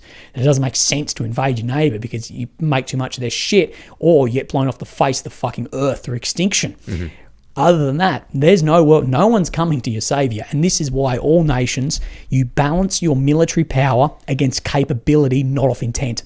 This is where I spoke about last time, I think briefly, about why I think France and Germany will get in a bit of an arms race with each other. Throughout history, you do not ever build weapons against intent. You build weapons against your neighbour's capability. And if they've got this capability, you build the capability, because you don't know how that intent shifts. Look at, like, Germany and Japan are completely back in the rules-based world community, whatever you want to call it now, with the West fucking singing Kumbaya around the campfire and hand shandies to our leaders, okay? 80 years ago, we saw what happened with those two states, okay? Intent can change on a fucking dime. So what you do is you balance your power against capability of your neighbour in case that happens, because a state should have a raison d'etat, which is a reason of state, which is survival of the state is the number one priority for the state. Now, I would argue that a lot of states don't have raison d'etat anymore. I don't think survival of the state is actually in a lot of leaders' first and foremost thinking. I don't think, especially in some Western states. I think some of the Western states is suicidal. Honestly, I use that word purposefully. Yeah. But this is why, because you never know your neighbour's intent. Say, we're incredibly close with New Zealand. If New Zealand said we are going to develop nuclear weapons, I guarantee Australia would have something to say about it. I guarantee Australia and America had a lot to say when Indonesia spoke about Russian bombers being in Indonesia. This is the world is anarchic. It can be. There's no one over the top. So we balance power, and that is how international politics. We speak about liberalism. It acts as realists. It acts as power. We power balance. We shift power. We back France to try and prevent Germany from becoming a hegemon in Europe. And if France was going to become the hegemon, we would have backed Germany. And we forgo ideology when there's a power balance. So Germany had the opportunity to become a greater power and a hegemon within Europe. We, of course, you had the capitalists and the communists. We forgo all of that ideology for a short term to ally with the communists, who are responsible for tens of millions of deaths, to balance against Germany. And then we have deals with all these countries when in the Cold War to balance against Russia. That's just, it is the way the world politics works is unbelievably realist, even if people preach liberalism. It's just the way things are. But I think that we're in a very difficult time. Yeah. I mean, we'll probably have a bit different views on immigration. I think that immigration is just a fallout from a broken country. We are flat broke. And I think that all these guys that come out and say our GDP per capita, blah, blah, blah, all this stuff, right?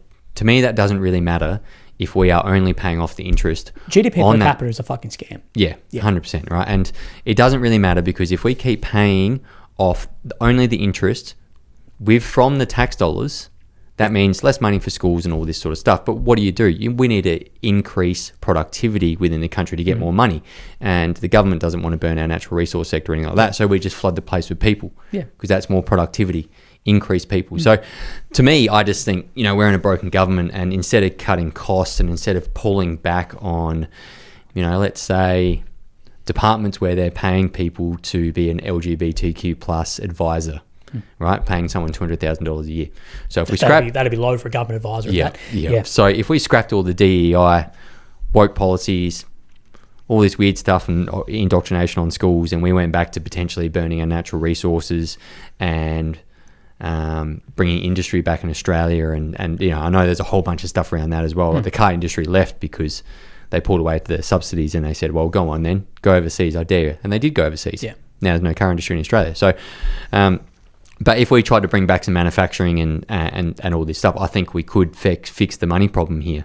And then we could then pull back on immigration. But there's also that one point: we will die as a nation unless we don't start having more kids. Now, have we socially moved away from that? Because our parents, my parents, my mum was one of 5, my dad's one of 6. Now, I come from a family of one of 2, me and my brother. I'm about to have kids, and I've only started having kids at the age of 35, so I've only got 1. My parents, before them, they were at that age with 5 and 6 brothers and sisters. So, this is all well and good. Like, I do have fixes for this nation to be able to pull back especially in terms of our money, because I think it starts with money. But there's also that point, if we did fix all this stuff with money, if we did fix all this stuff with our natural resource sector, and then we did pull back on immigration, we did have a pause or a stop or whatever, and we pulled it back to, let's say we capped it at 50,000 a year, will that keep our population at a sustainable growth? Now, a lot of people will say definitely not, and even I will say definitely not. So what do? We need to do something to our society, to our culture, and to our people, where we incentivize young people to start having families and kids again, because that's the main issue. I agree with you. I'm just more saying that I don't think that exists. I just don't think there is a solution at this point in time with the current environment.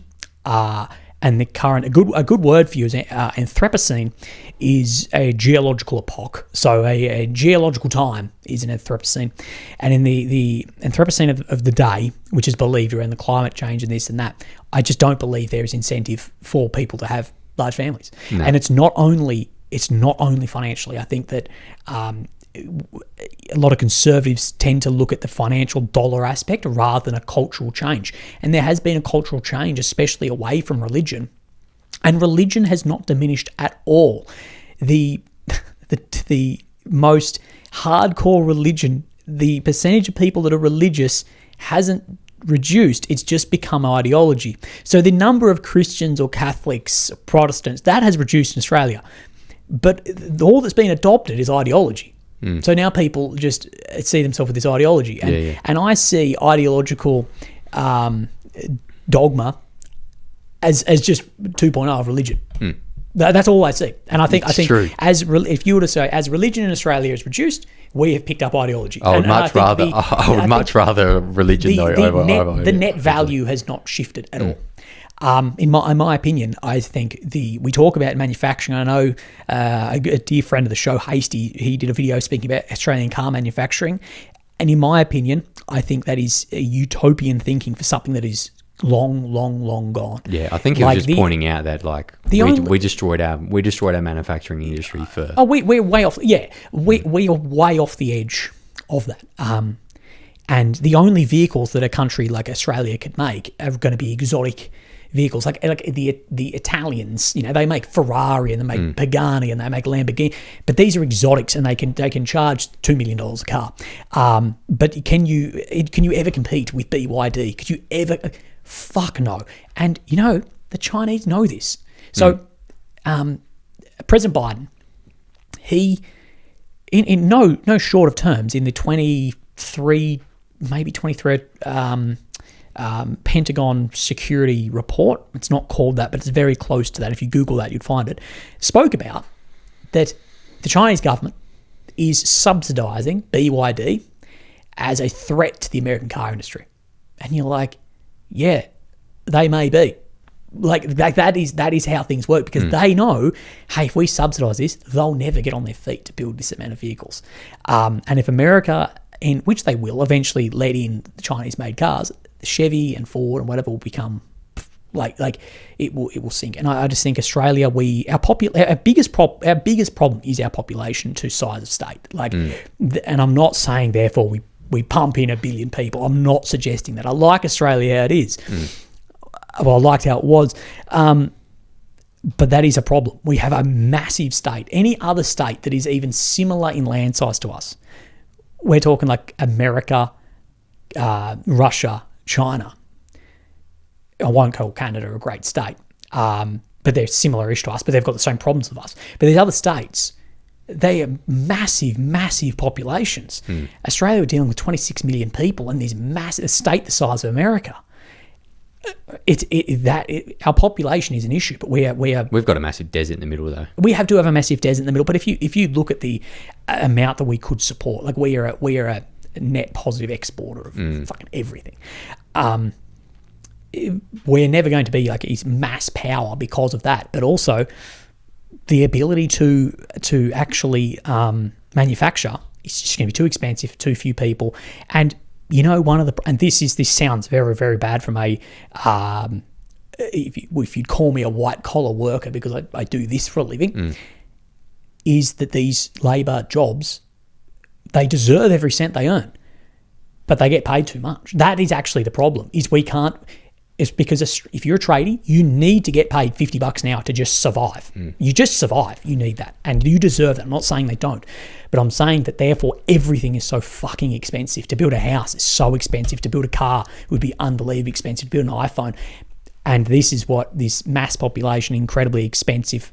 Like when we speak about we want to rise the economy and what does that do? That increases prices of things too. Like this is all an issue that I don't know is actually solvable unless we end up with a position at which most people are then in labour intensive jobs, which actually may occur. How many of these jobs are we going to lose in the next decade to artificial intelligence, machine learning? Like Heaps. Your LGBT advisor, all you need to do is upload the policy within the government to a platform and it will just pump out, hey, he said gay, you're sacked. That's literally all their fucking job is that. There's no nuance in it. Computer says no. Computer says no. But this is where, if you listen to some of the academics talk about AI, they think we'll actually hit this like perfect arc for a little bit until it goes into either very good or very bad, where we have a lot of these jobs actually just fall apart. And then you actually do have a lot more people free to do labour jobs, and it may actually decrease the price of things. Again, I'm not very well read on that, but we're in for a shock in the next coming years. I said this section of a podcast yesterday. There are 50% of people who shouldn't be in a job right now with AI. I don't like AI taking over jobs. I think AI is a net negative, personally. There are absolute positives. Someone who deals with a serious medical concern, the only thing with any chance of saving my life is AI. With the rate of progression for something like this that hasn't changed 50 fucking years. But overall, I think it's negative overall. I'll give you a positive. But there's a shitload of jobs that already shouldn't exist, but then where do these people go? And may that reintroduce manufacturing? I don't know. Trump has tried very, very hard to bring back manufacturing through tariffs and whatever, and it depends who you ask. But it depends who you ask. But it seems like people are just leaving the market for a number of years. I also think to myself as well, unions ended up killing the manufacturing industry in Australia because all these things start in a very good way. Yeah, they do. They start in a great way, but when you've got line workers, 15 years ago getting $120,000 working down at the Holden factory in Elizabeth, and all they got to do is push a button. It's like, and the unions increase their pay year on year. It's like, to me, it's like, well, I think we actually sort of shot ourselves in the foot here because we became so union driven, which unions are good. Safety, fair pay, fair work, all this sort of stuff. They ensure that, right? And they give power back to the people. But when you have line workers 15 years ago getting $100,000 a year to drive a forklift or push a button, I'm like, that's where the death of manufacturing came from. What do you think about, as someone who's very outspoken about like permanent migration, what do you think about then like long-term residency, about bringing in workers on a 3-year visa to have an industry for an amount of time? Because I know this was floated recently about I think it was $500 billion to build 500 billion, a million homes, and they'll get Indian immigrant workers in. No, I'm completely against that. Well, I just wanted to know your idea on it. You're far more versed in domestic politics than I, because the only way I saw this is that is the only way I see fixing the housing problem in Australia. We remember the last budget, I believe it was, they said, correct me if I'm wrong on this, we need 90,000 more builders. Fucking good luck doing that. But the flip side of this is, if you do this, to fix the housing market means every homeowner is going to lose a lot of money on their fucking investment. And I can tell you right now, no one wants to do that. You know what law I'd like to fucking have is everyone who works in the government can't have more than one property, because you're like, even these people spewing about, we need to reduce this and that, everyone who earns a good wage like that has to negative gear because their taxes are so high. There's also land bankers out there. There's all this, but I don't see any other way to fix the housing market than that. Now, I'm not saying I fully agree with handing this money over and doing this, but I just don't see, if we want affordable housing, I don't see how else we do it. We're on a trajectory at the moment, and everyone likes to mention this in my comments, that we're just in the slow death of Australia. This is the managed decline. We are 100% in a managed decline, and the more and more I look into this, the more and more I think they're 100% correct. Because if we really wanted to fix things tomorrow, we're going to have to crash a lot of things as well. We're going to have to crash the housing market. Yeah. We're going to have to crash the government because of stopping immigration. We're going to have to potentially crash the minds of university students through taking away wokeism in universities. All this type of stuff, right? If we want to go back to a fundamental Australia that was 10 to 15 years ago, society almost has to crash to what it is now. Can I say one thing on that? It is well documented, and this is something I actually think you should. I can send you some stuff on this too. Human beings far prefer stability over democracy. This is incredibly well documented, and it's well documented mostly due to Muslim states. So, in Muslim states you think of, or Arab states, these are not democratic typically. The UAE is not, Saudi is not democratic. But when they do all these surveys of these people, to an overwhelming majority, and there's studies through the West too. They will forgo democracy and having a say for stability of the nation.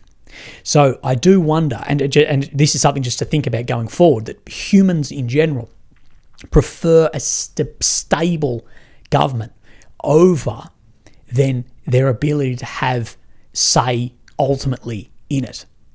And I know this is a very foreign concept, and I know there's probably a lot of people screaming, that's bullshit. Yeah. But it isn't, because people will go, look, at the end of the day, we speak about like inalienable rights and this and that, and we don't. Like, if you speak about ultimate freedom, and Sebastian Junger speaks really well about freedom, having a speed limit is a encroachment on your freedom.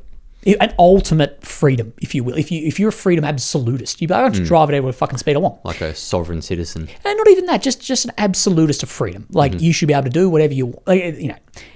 And we are happy with stability on things, and the price we pay is a little bit of freedom for that. So we are happy to go, we all drive at 60 down this road because of the safety and the stability of everyone. We do this all the time.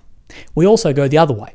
We also go, every 10 kilometres you add to a speed limit, that drastically increases the amount of deaths you're going to have on that road. But there is human beings in society do go, this road should be 110. Yes, we're going to have, it's 10% speed increase, but we're going to have 40% more deaths. But we've accepted as a community, that's it.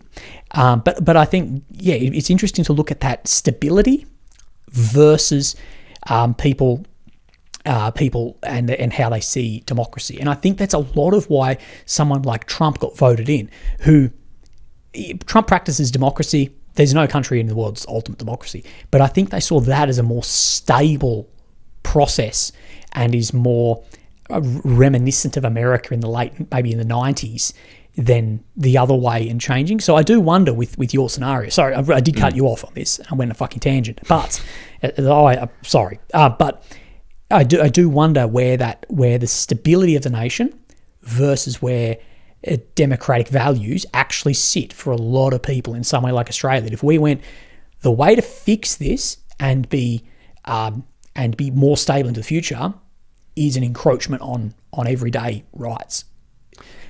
I wonder where that actually sits, because what you're suggesting to fix this needs an authoritarian leader. Mm-hmm. You cannot in our system. You're going to upset someone either way, but sorry, you're going to upset someone either way. Like the slow death of a country, I think that's even going to be even worse because people will. But what you're suggesting is we need to put a halt on this and a hold on this and a hold on this. Our system, and Hasty spoke of this well. You sort of need to approach one thing at once because you can't do everything at once in our system. What it would have to do is the Australian public has gone, we need to, through a democratic process, vote in someone who basically strips away some of this democracy, who's in for 20 years, who just lays down the hammer. This is what Gavin Newsom is talking about at the moment. And he's sort of talking about, he reckons there's not going to be an election in 2028. Now, I doubt he's correct on that, but I think what he's sort of alluding to is Trump sees himself as, I need to be in power for 15 years to fix anything. We can't do it in these cycles. Sorry, you were talking about, these are the things we need to fix, rather than the slow death is have a rip off the Band-Aid. Well, yeah, that's. Yeah. I think that's. But back to your point, it really depends how far that, let's say, security net goes in terms of jumping onto people's freedoms. If that came to a point where, to me, freedom of speech and your freedom and open right to do whatever you want within the laws and boundaries of this country is utmost importantly. Now, if we didn't have that, I don't think we should have a country. That's probably my response. Well, that's the foundation of it. Yeah. I think if that got stripped back to a point because someone thinks that they know, and it's happening right now. Our freedoms are getting taken away from us because Chris Bowen and Anthony Albanese are pushing Australia down this green energy push line because they think that they need to do this for the betterment of the planet in 15 to 20 years. So we are getting, our freedoms are getting taken away from us through paying more power bills, through, a lot of stuff they're telling us about the environment. So they're thinking they're doing the right thing, but realistically there's a totalitarian rule of this going on. And I don't think it's right. You touched on something fantastic there, which is the rationality of leadership. So even in extreme states, you have to sort of have an assumption of rationality that they are doing what they believe is the right thing. So there's a great and shit book by I think he's an Austrian professor, but it basically he brings in these two concepts of paleomodernity and gay modernity. And paleomodernity is basically continue on the same path we're on of digging up coal and burning it for energy, and gay modernity is more moving into this green space. And basically what he argues is that in the current Anthropocene, being the geological epoch at this time, is the only way forward is that more green way. Now, people are utterly convinced that the world is ending in an amount of years. Therefore, by Albo and all these guys pushing this, they are acting as rationalists. What you would argue is your inputs, your original, when you get this calculation, your calculation is correct, but your initial inputs are incorrect. So what I would say about, and I don't follow this as much, but I'm trying to psychologically sort of break this down, is Albanese or someone pushing this, that they are rationally thinking because they honestly believe this is happening, and this is exactly what you would do if you were the rational thinking of the world will end in 10 years if we don't get on top of this. You would be pushing this very, very hard, as per you are pushing very hard on this, hey, we're going to fuck ourselves in 10 years if we don't go the other way. You're both rational thinkers. It's just the initial inputs. This is idea about, like, a good way of this is there's a myth that the Germans were irrational thinkers to push into the Soviet Union. And of course, what we saw was that the Soviets backrolled all the Germans' gains. It was not irrational of the German leadership to assume that Stalin's purging of these forces, that the blitzkrieg method would work. And this is the thing, is it was not irrational for the command to make that decision. What they did was they calculated incorrectly. Same as it was not irrational for Putin to assume that he would take Ukraine in a week. His calculation ended up being incorrect. We actually had the same calculation as him. We thought it would take him 3 days. It came from the fucking US. So there's this idea in international affairs, and Mr. John Mearsheimer, or Professor John Mearsheimer, I should say, he talks about this. There needs to be an assumption of rationality too.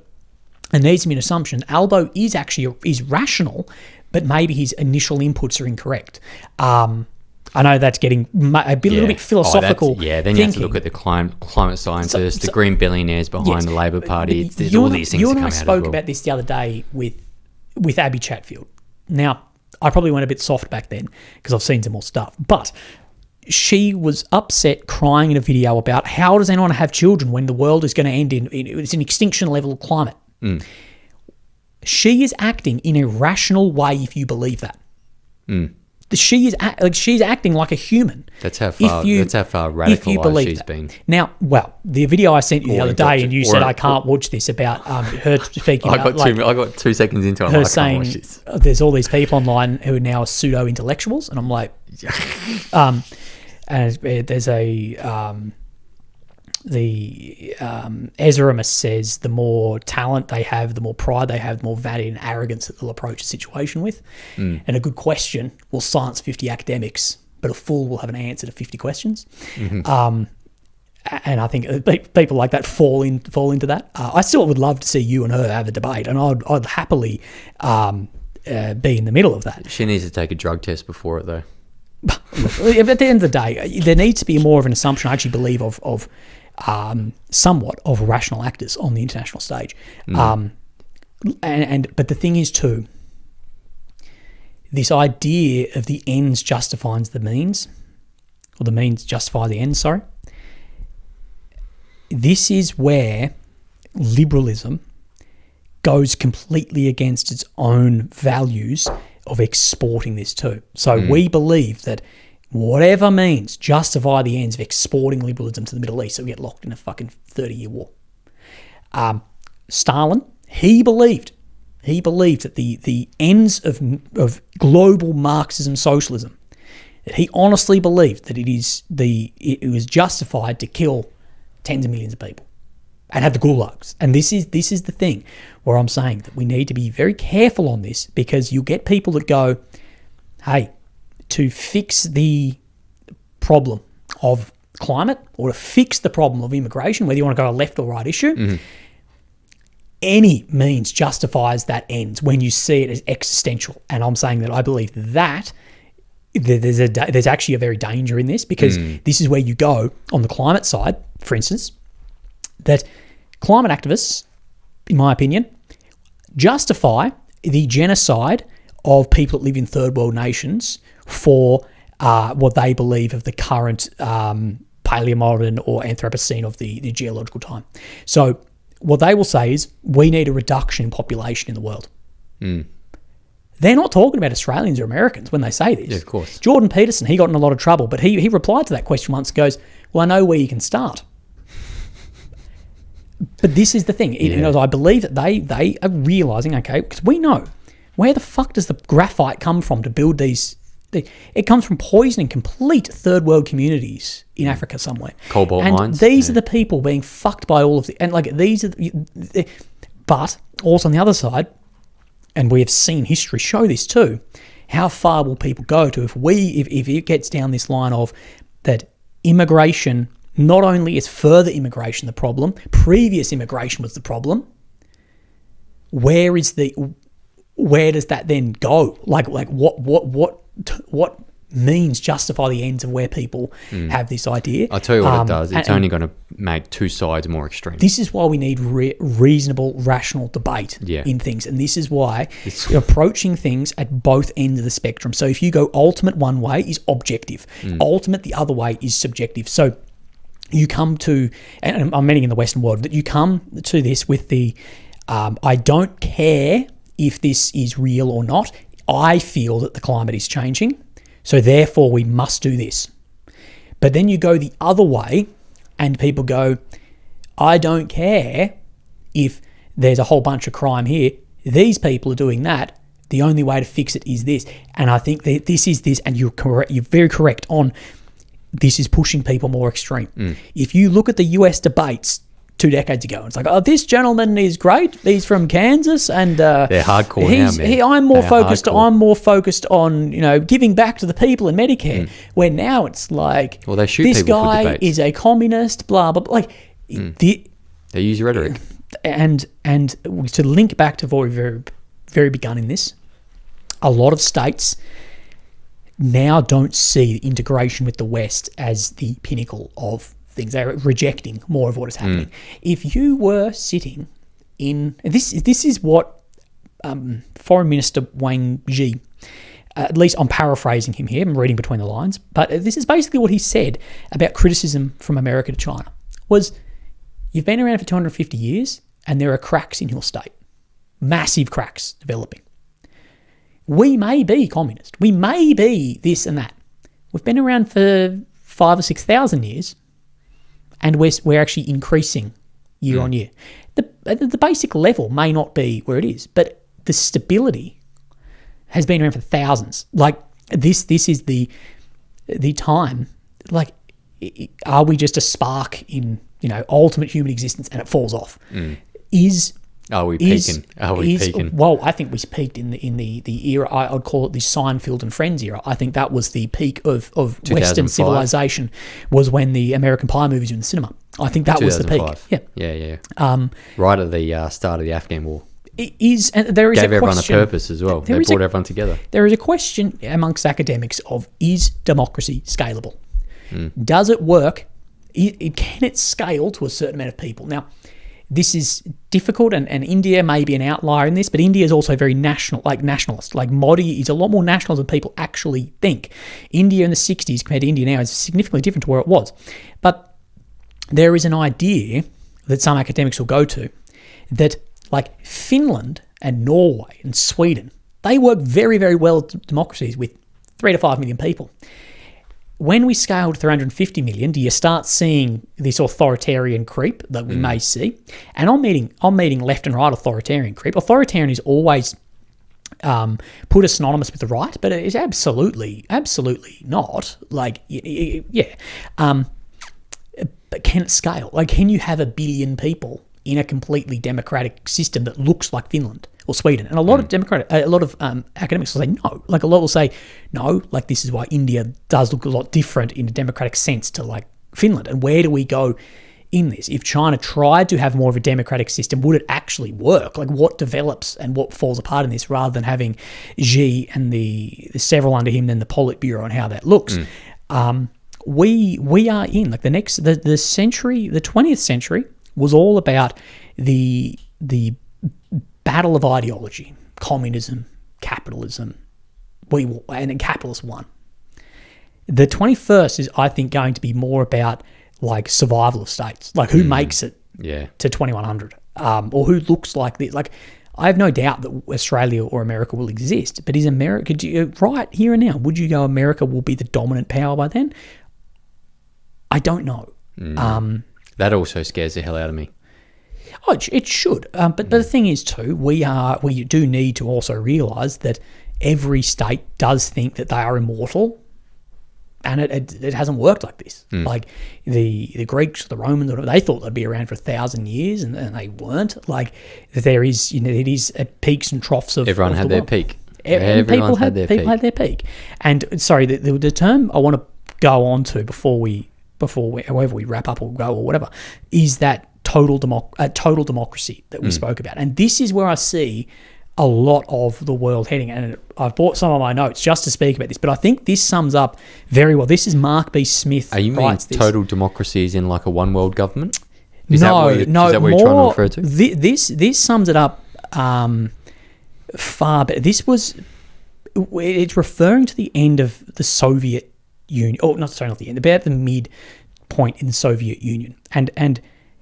Let me read this, and this is, I think, what we are seeing a lot in the West, is total democracy is where everyone has a say, but everyone agrees, and the only reason to disagree is because you are the enemy of everyone else.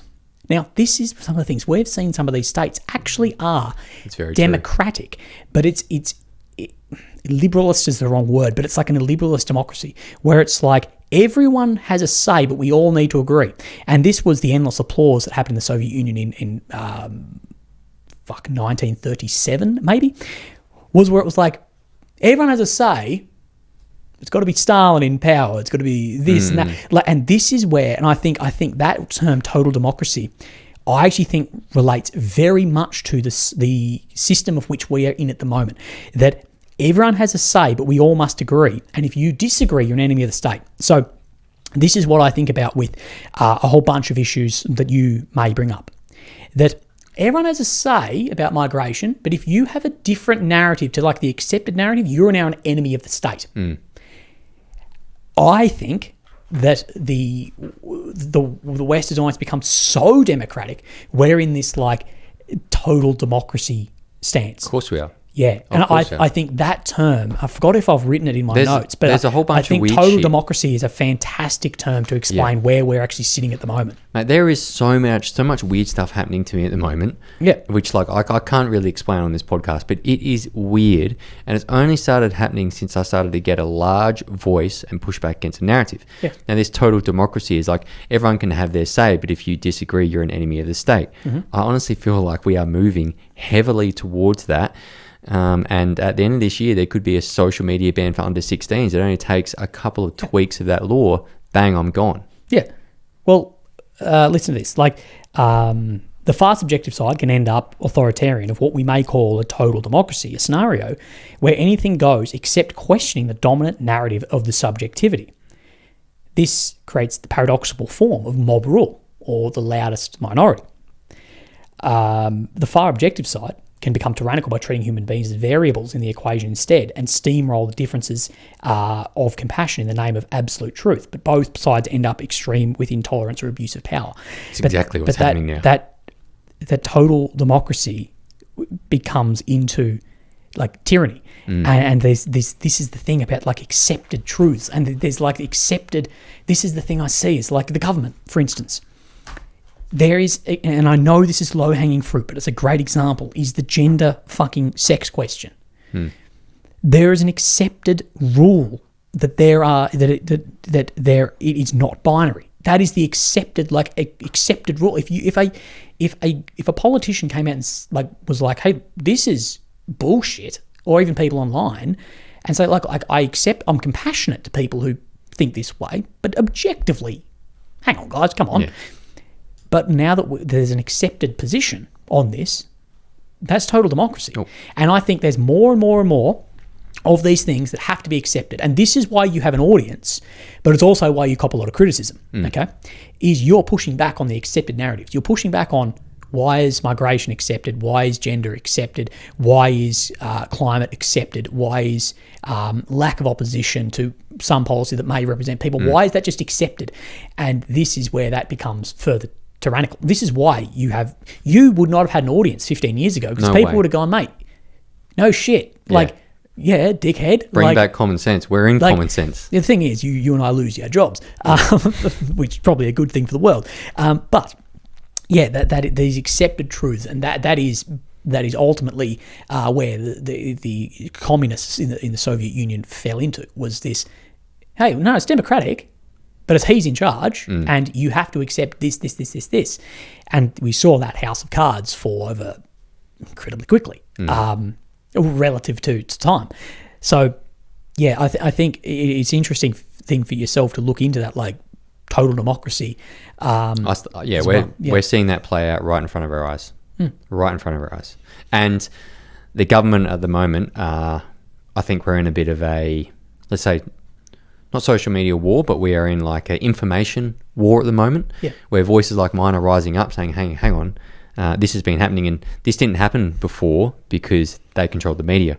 So it's happening now at a very, very large scale, and they're sort of potentially losing the narrative. So Chris Bowen is coming out and bringing out scare campaigns, and other politicians are using hateful language to, again, scare campaigns into holding the narrative onto their side. But voices like mine are rising up because we're pushing back on the narrative. But what does that do to a government that is losing the narrative? Do you know what I mean? That's where it comes back to this total democracy control. And how are they going to respond to that if they start to lose that? That's my question. If you push a politician into a corner that has never been in a fight in his life, Jordan Peterson's great at this. The saying that he had: if you're worried about what a strong man can do, you'd be petrified at what a weak man can do. And I think we have a lot of weak people in government. If they're getting pushed back into a corner where they're losing control, and they think to themselves, if we don't act on the climate now, or if we don't act on gender now, or if we don't act on immigration now, then Australia's doomed. Then how do they react on that? People also underestimate, I think, how dark humans can be. Oh, yeah. Also. Oh, yeah. And I think a lot of people are actually a little bit afraid to look in the mirror and realise how dark they can actually be. That would actually scare them of how far they would go. And I don't want to go to that place, but I can tell you what I would do to feed my family. Yeah. And this goes into what people... And you touch on a good thing, is you talk about, hey, there's a restriction of this, restriction of that, into his total democracy. But you and I are living evidence, and a lot of people are, of we forego democracy for stability. Where, but things are pretty stable. For instance, you speak out and you risk things, but you're a one-off. You're one of... There might be 10 people in Australia that are the same equivalent size of you. So, you're one in millions who are doing this. But a lot of people are going, I agree with him and I'll follow him. But I won't speak up. But I wonon't speak up because my life is stable.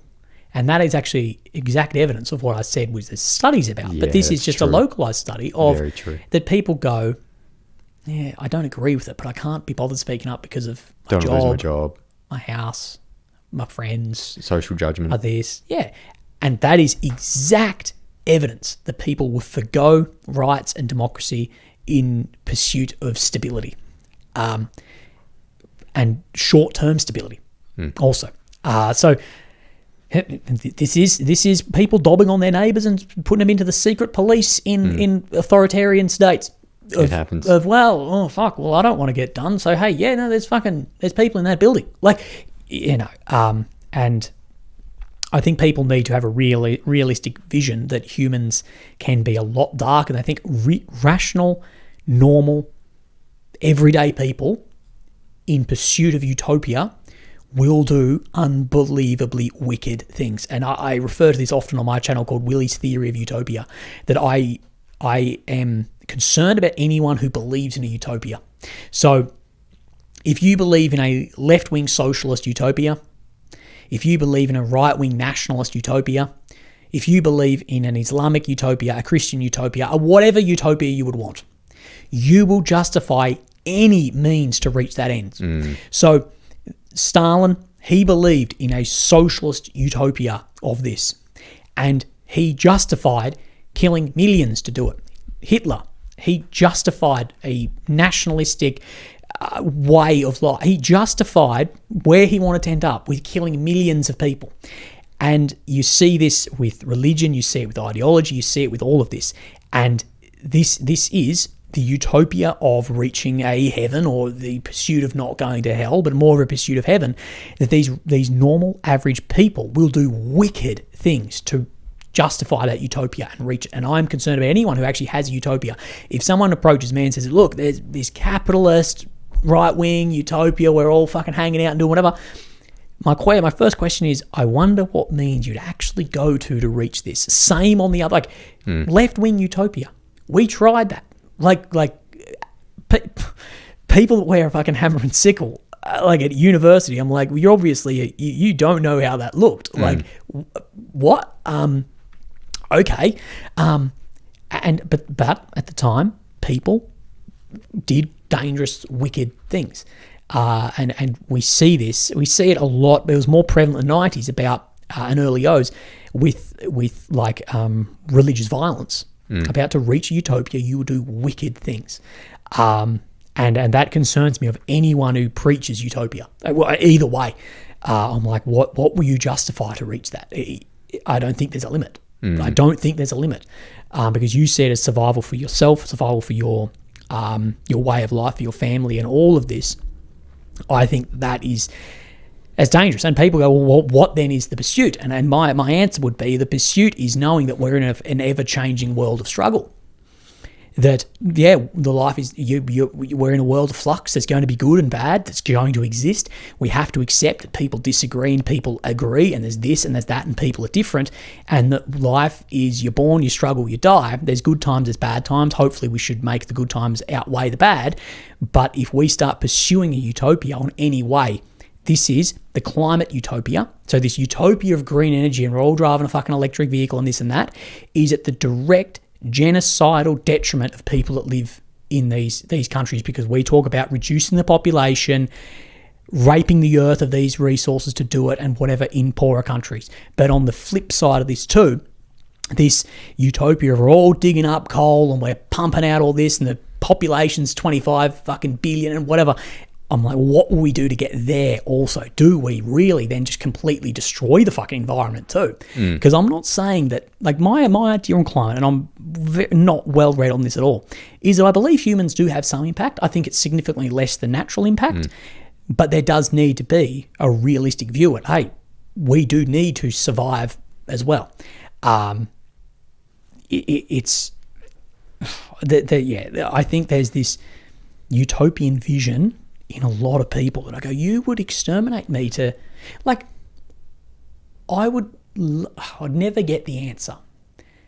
But some of these people I see at universities who march and are outspoken and they're professional, angered protesters, I honestly believe would genocide white males in Australia if given the opportunity. 100% they would. Like, that's fucking insane. Like, but again, this is this utopian vision, because they see the problem with Australia is is men doing this. And this is where I say that these can be very sane, rational actors, but when you believe in a utopia, you will do insane, irrational, evil, wicked things. But we've seen in history time and time again. Yeah. Time and time again. Oh, yeah. History is constantly written in blood, and we don't learn from it. But also, it's very attractive. Like, it's very attractive to sell this idea. Like, to sell this idea of all around the campfire singing Kumbaya, we have a perfect Marxist socialist society and we're doing this and everyone's paid the same, we all have the same quality. It's very attractive. Like, I actually wish that Marxism worked. I wish that we would all sit around, we're all living well, all we work happy, 4 hours a day, Kumbaya. we're singing. But that is not how hierarchical creatures work. Yeah. We are that. We, at the end of the day, we have a hierarchy. You've got 2 dogs. Alpha if you give males one a will bone, always the other one rise will to do the it. top. It's not even alpha males. It's just competition. Yeah. It's just competition will always rise. And this is why do you think We're that genetically made that even way. the most lefty female is attracted to someone who is 6 foot tall? Like that is it. Like at the end of the day, I'm not saying it's right or wrong, but we need an acceptance of some truths too, and go, hey, look, yeah, there is. Why do you think in business, and this is well researched, tall men typically do better in corporate America than shorter men? Like, guys over 6 foot typically in like corporate America earn more money. And it comes with a whole range of things. Like, they may be more confident because they've had more experience with girls. Now, this doesn't mean that you don't have a bunch of like 5 foot tall CEOs, because you can get a small man syndrome and be very, very successful. But I'm talking on averages. People that work in corporate, $150,000, $250,000 sort of Probably jobs. got confidence because they've been treated differently growing up. There's all of this. Why do you think that like, it's funny? It's funny to see when you see on like Instagram and stuff that like screenshots of Tinder or whatever, and you get like these very liberal girls who'll be like, but it must be over 6 foot tall. And you're like, hang on, isn't this against your like relativism idea? Like, isn't the like, and the acceptance of like I think that acceptance of reality is it. Like, I'm 5'6". I realize I'm never going to be a fucking model on this. I realize that you're going to be treated differently. It's not great, but the pursuit, and this is again a utopia. I think the pursuit of ultimate equality and equity, or equity and equality of outcome, this is the suicidal death. Now, I think we should pursue equality of opportunity with the knowledge that we will never reach it. Equality of opportunity, I know guys like Peterson sold this idea. It doesn't fucking exist. If you were born in a multi-million-dollar family or a poor family, you are not going to have equal opportunity, and there's no way a state can ever, without being authoritarian, provide you the same opportunity in life. We should pursue, and this is the thing. This is why I say we need to practice democracy, not reach total democracy. We need to continue practicing it. We need to pursue, and this goes into my idea of we constantly need to be in this idea of flux, that things are a struggle and things are changing, but accept that that's the way it is, that there's not a light at the end of the tunnel. We just have to pursue the best we can. But the equality of opportunity is something we need to pursue for the average person, but also realize there's going to be outliers. There's people that are going to be born and their parents die in a car accident they're in, and it is shocking. And we should, as a rich community, do what we can, but we can't say that we are going to ever have that to the same as Gina Reinhardt's children. But where I go in this is by the pursuing of not of that opportunity, but of the outcome. We're trying to provide the same outcome. It's a suicidal vision. Because you're pushing down more than you're pulling up. And you see this with the tax the rich idea. The tax the rich idea is more about reducing these people's wealth rather than picking up the bottom. And this is where I always say that acceptance and rejection are not, they are not only opposite ends of the spectrum, but it's not, one doesn't flip into the other. So being pro Ukraine, there's a lot of people that are not pro-Ukraine, they're anti-Russia. For a good example of this, is they will happily sacrifice Ukraine to the war machine of Russia in the pursuit of weakening Russia. And people will happily reduce the income of these billionaires who employ 50,000 people. You'll happily do this to draw them down rather than actually attempting to lift up. Because in a system of which we're in, you are going to have 80% of the wealth sit with 20% of the world. That is just how there's got to be an acceptance. But again, we have to pursue betterment of people, but we also have to accept that's going to happen. That for every 20 million people, you're going to have one Gina Reinhardt. Is it unfair? Yeah, I guess. But the Cosmos barely reply and answer to why. It's a numbers game. But we need acceptance of, look, we need to provide the best we possibly can, but we can't do it to the detriment of everything. Like, we can't pump. For instance, you see in like a lot of classrooms, to the detriment of 25 students in the class, to try and bring an F grade student to a C. But that means that everyone else is drawn down. Like, we can't also just have that vision as well. So it is, I know this is very philosophical, but I think there needs to be acceptance of there are truths, there are realities. This needs to be taught. We need to teach people how to think, not what to think. And the life and a country is the pursuit of betterment rather than reaching this. Because you will have countries pursue suicidal utopian visions in their pursuit of a utopia. And that's what Trump said at the UN. He literally almost verbatim to this, said that your states are committing suicide by trying to pursue these green energy deals. Now, I don't know if he's right or wrong on that, but the idea of pursuing a utopia at the expense of everything is absolutely true and has been done multiple times. Well, mate, you're an absolute fucking wealth full of knowledge. No, sorry we went so bloody long. I saw you looking at the time and I was like, oh, fucking hell. No. It's, what are we at? 2:17. So, mate, not as long as the last one, but just as important topic. And you came in here to talk about the Charlie Kirk stuff, but again, we just snowballed and I loved it. So, no, but I think we touched on why that occurred. Like, I think that this guy has seen that, you know, he has gone to the idea of that I need to take this amount of action because I see this person being that dangerous.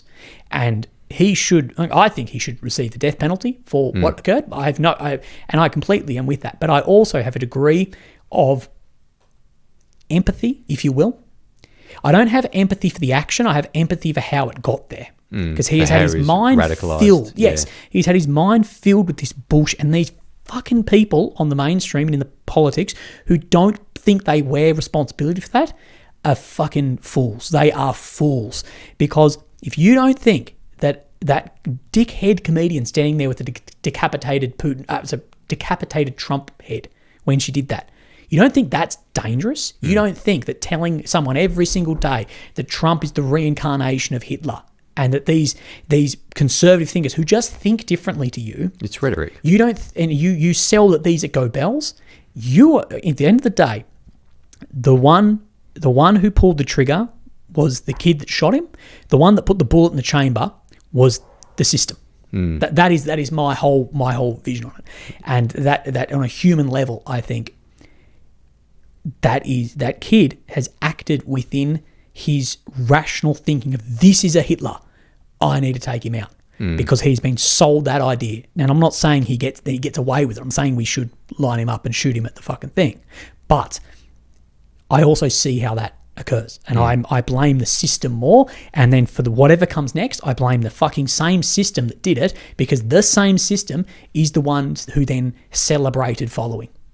And we see a lot of fucking left-wing people now deleting videos or trying to walk back on this because a lot of people called them out for it. And you see a lot of people too who are like, I was a liberal until yesterday and I can't be with your crowd anymore because how dare you celebrate someone getting shot in the neck with a 30-06 in public, in a university, in a system of which is meant to stand for freedom of speech and freedom of expression. And debating. And debate. Like, what do you think in Oxford in 1096, whenever that opened, 1,000 years ago? This is the exact this is why universities exist. And the best universities have the best amount of debate. Why do you think that these Cambridge-style Oxford, why do you think that these are so sought after in philosophy and all of the, because of that. And if we just let it sink into it's a teaching of ideas, not of how to think, I have no attraction for university. I have no attraction to go and study because I'm like, well, I don't want to be part of the system. I don't want it to be corrupted by the system. And that was where Kirk was such, because he was an autodidact, which means basically self-taught in this. That's why he was so attractive to people, because he was completely outside of the system. That's why Trump's attractive. Trump's attractive because the comedians are unbelievable anthropologists, good comedians. Dave Chappelle, when he said, comedians are philosophers, really. That's how I see it. Like, the best living philosopher I think at the moment is Jimmy Carr. Yeah, I'm dead serious. He's pretty good. I'm dead serious, and I read Dostoevsky and Tolstoy and Jung, and I classify Jung as more of a philosopher. I have a bloke on this podcast that opens for Jimmy Carr. His name's Amos Gill, and he's been on here, and he is fantastic. Yeah. And when Chappelle says the reason Trump was attractive was people had never seen someone like that speak like this, that you get a billionaire who comes up and goes, I use these tax loopholes and everyone else does too. Yeah. And people go, you're not in the system. Sadly, I think Trump is part of the same swamp that he promised to drain. And Trump has lost I think in the past 6 months, Trump has lost the majority of his supporter base. That doesn't mean that they've swung Democrat. I don't know where they've gone. Yeah, but I was about to say, that doesn't mean they've went off. No. No, they haven't gone back to Democrats, no way. The next election will be fucking interesting because following what's happening at the moment, I don't think the Democrats will win an election for the next decade. But I also don't know, like, a lot of people, I can't vote for this shit. Like, I'm voting for Netanyahu again? Like...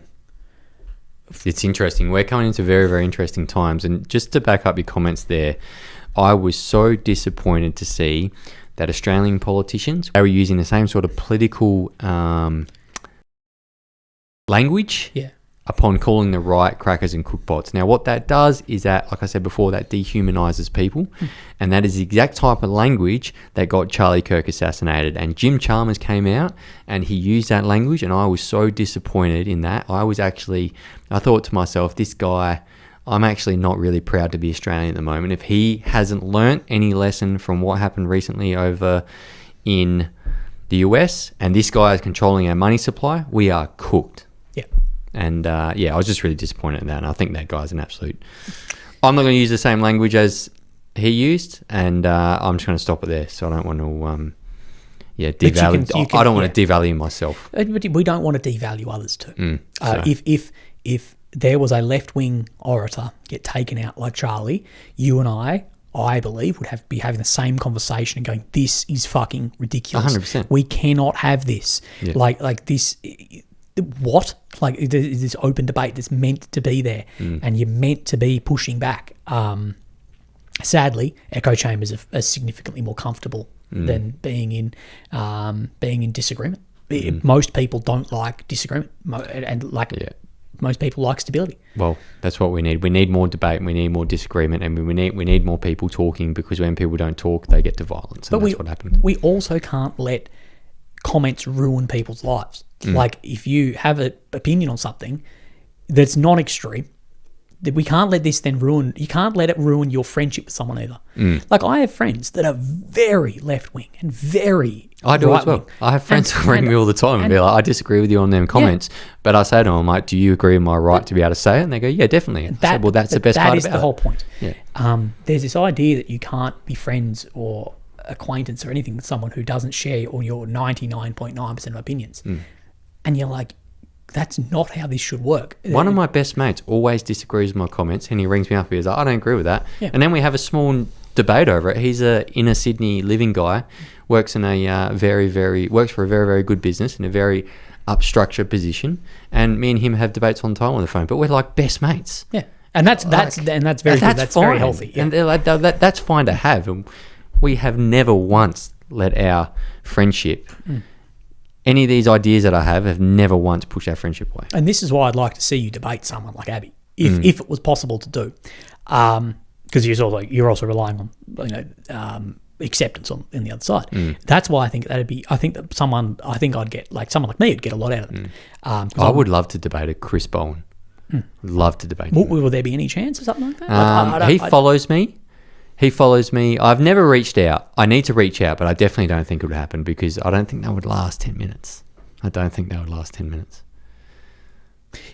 be interesting. If you ever need me to moderate, I am more than happy to moderate. Well, definitely, mate. Definitely. Hey, thanks for coming in. And mate, yeah, mate. Sorry, everyone, for the 2.5 hour episode. No, it was good, but look, I think, me and you have been talking off air as well about potentially doing something together on a more frequent basis, potentially having like a 10-minute limit each. You talk about one topic, I've talked about another topic, and we might be doing something like that every fortnight. So you talk about global issues and I stick to more Australian-based issues. So, yeah, we might start moving ahead with that and see how we go. Mate, I think people enjoy it. Definitely. Easy. Thanks, mate.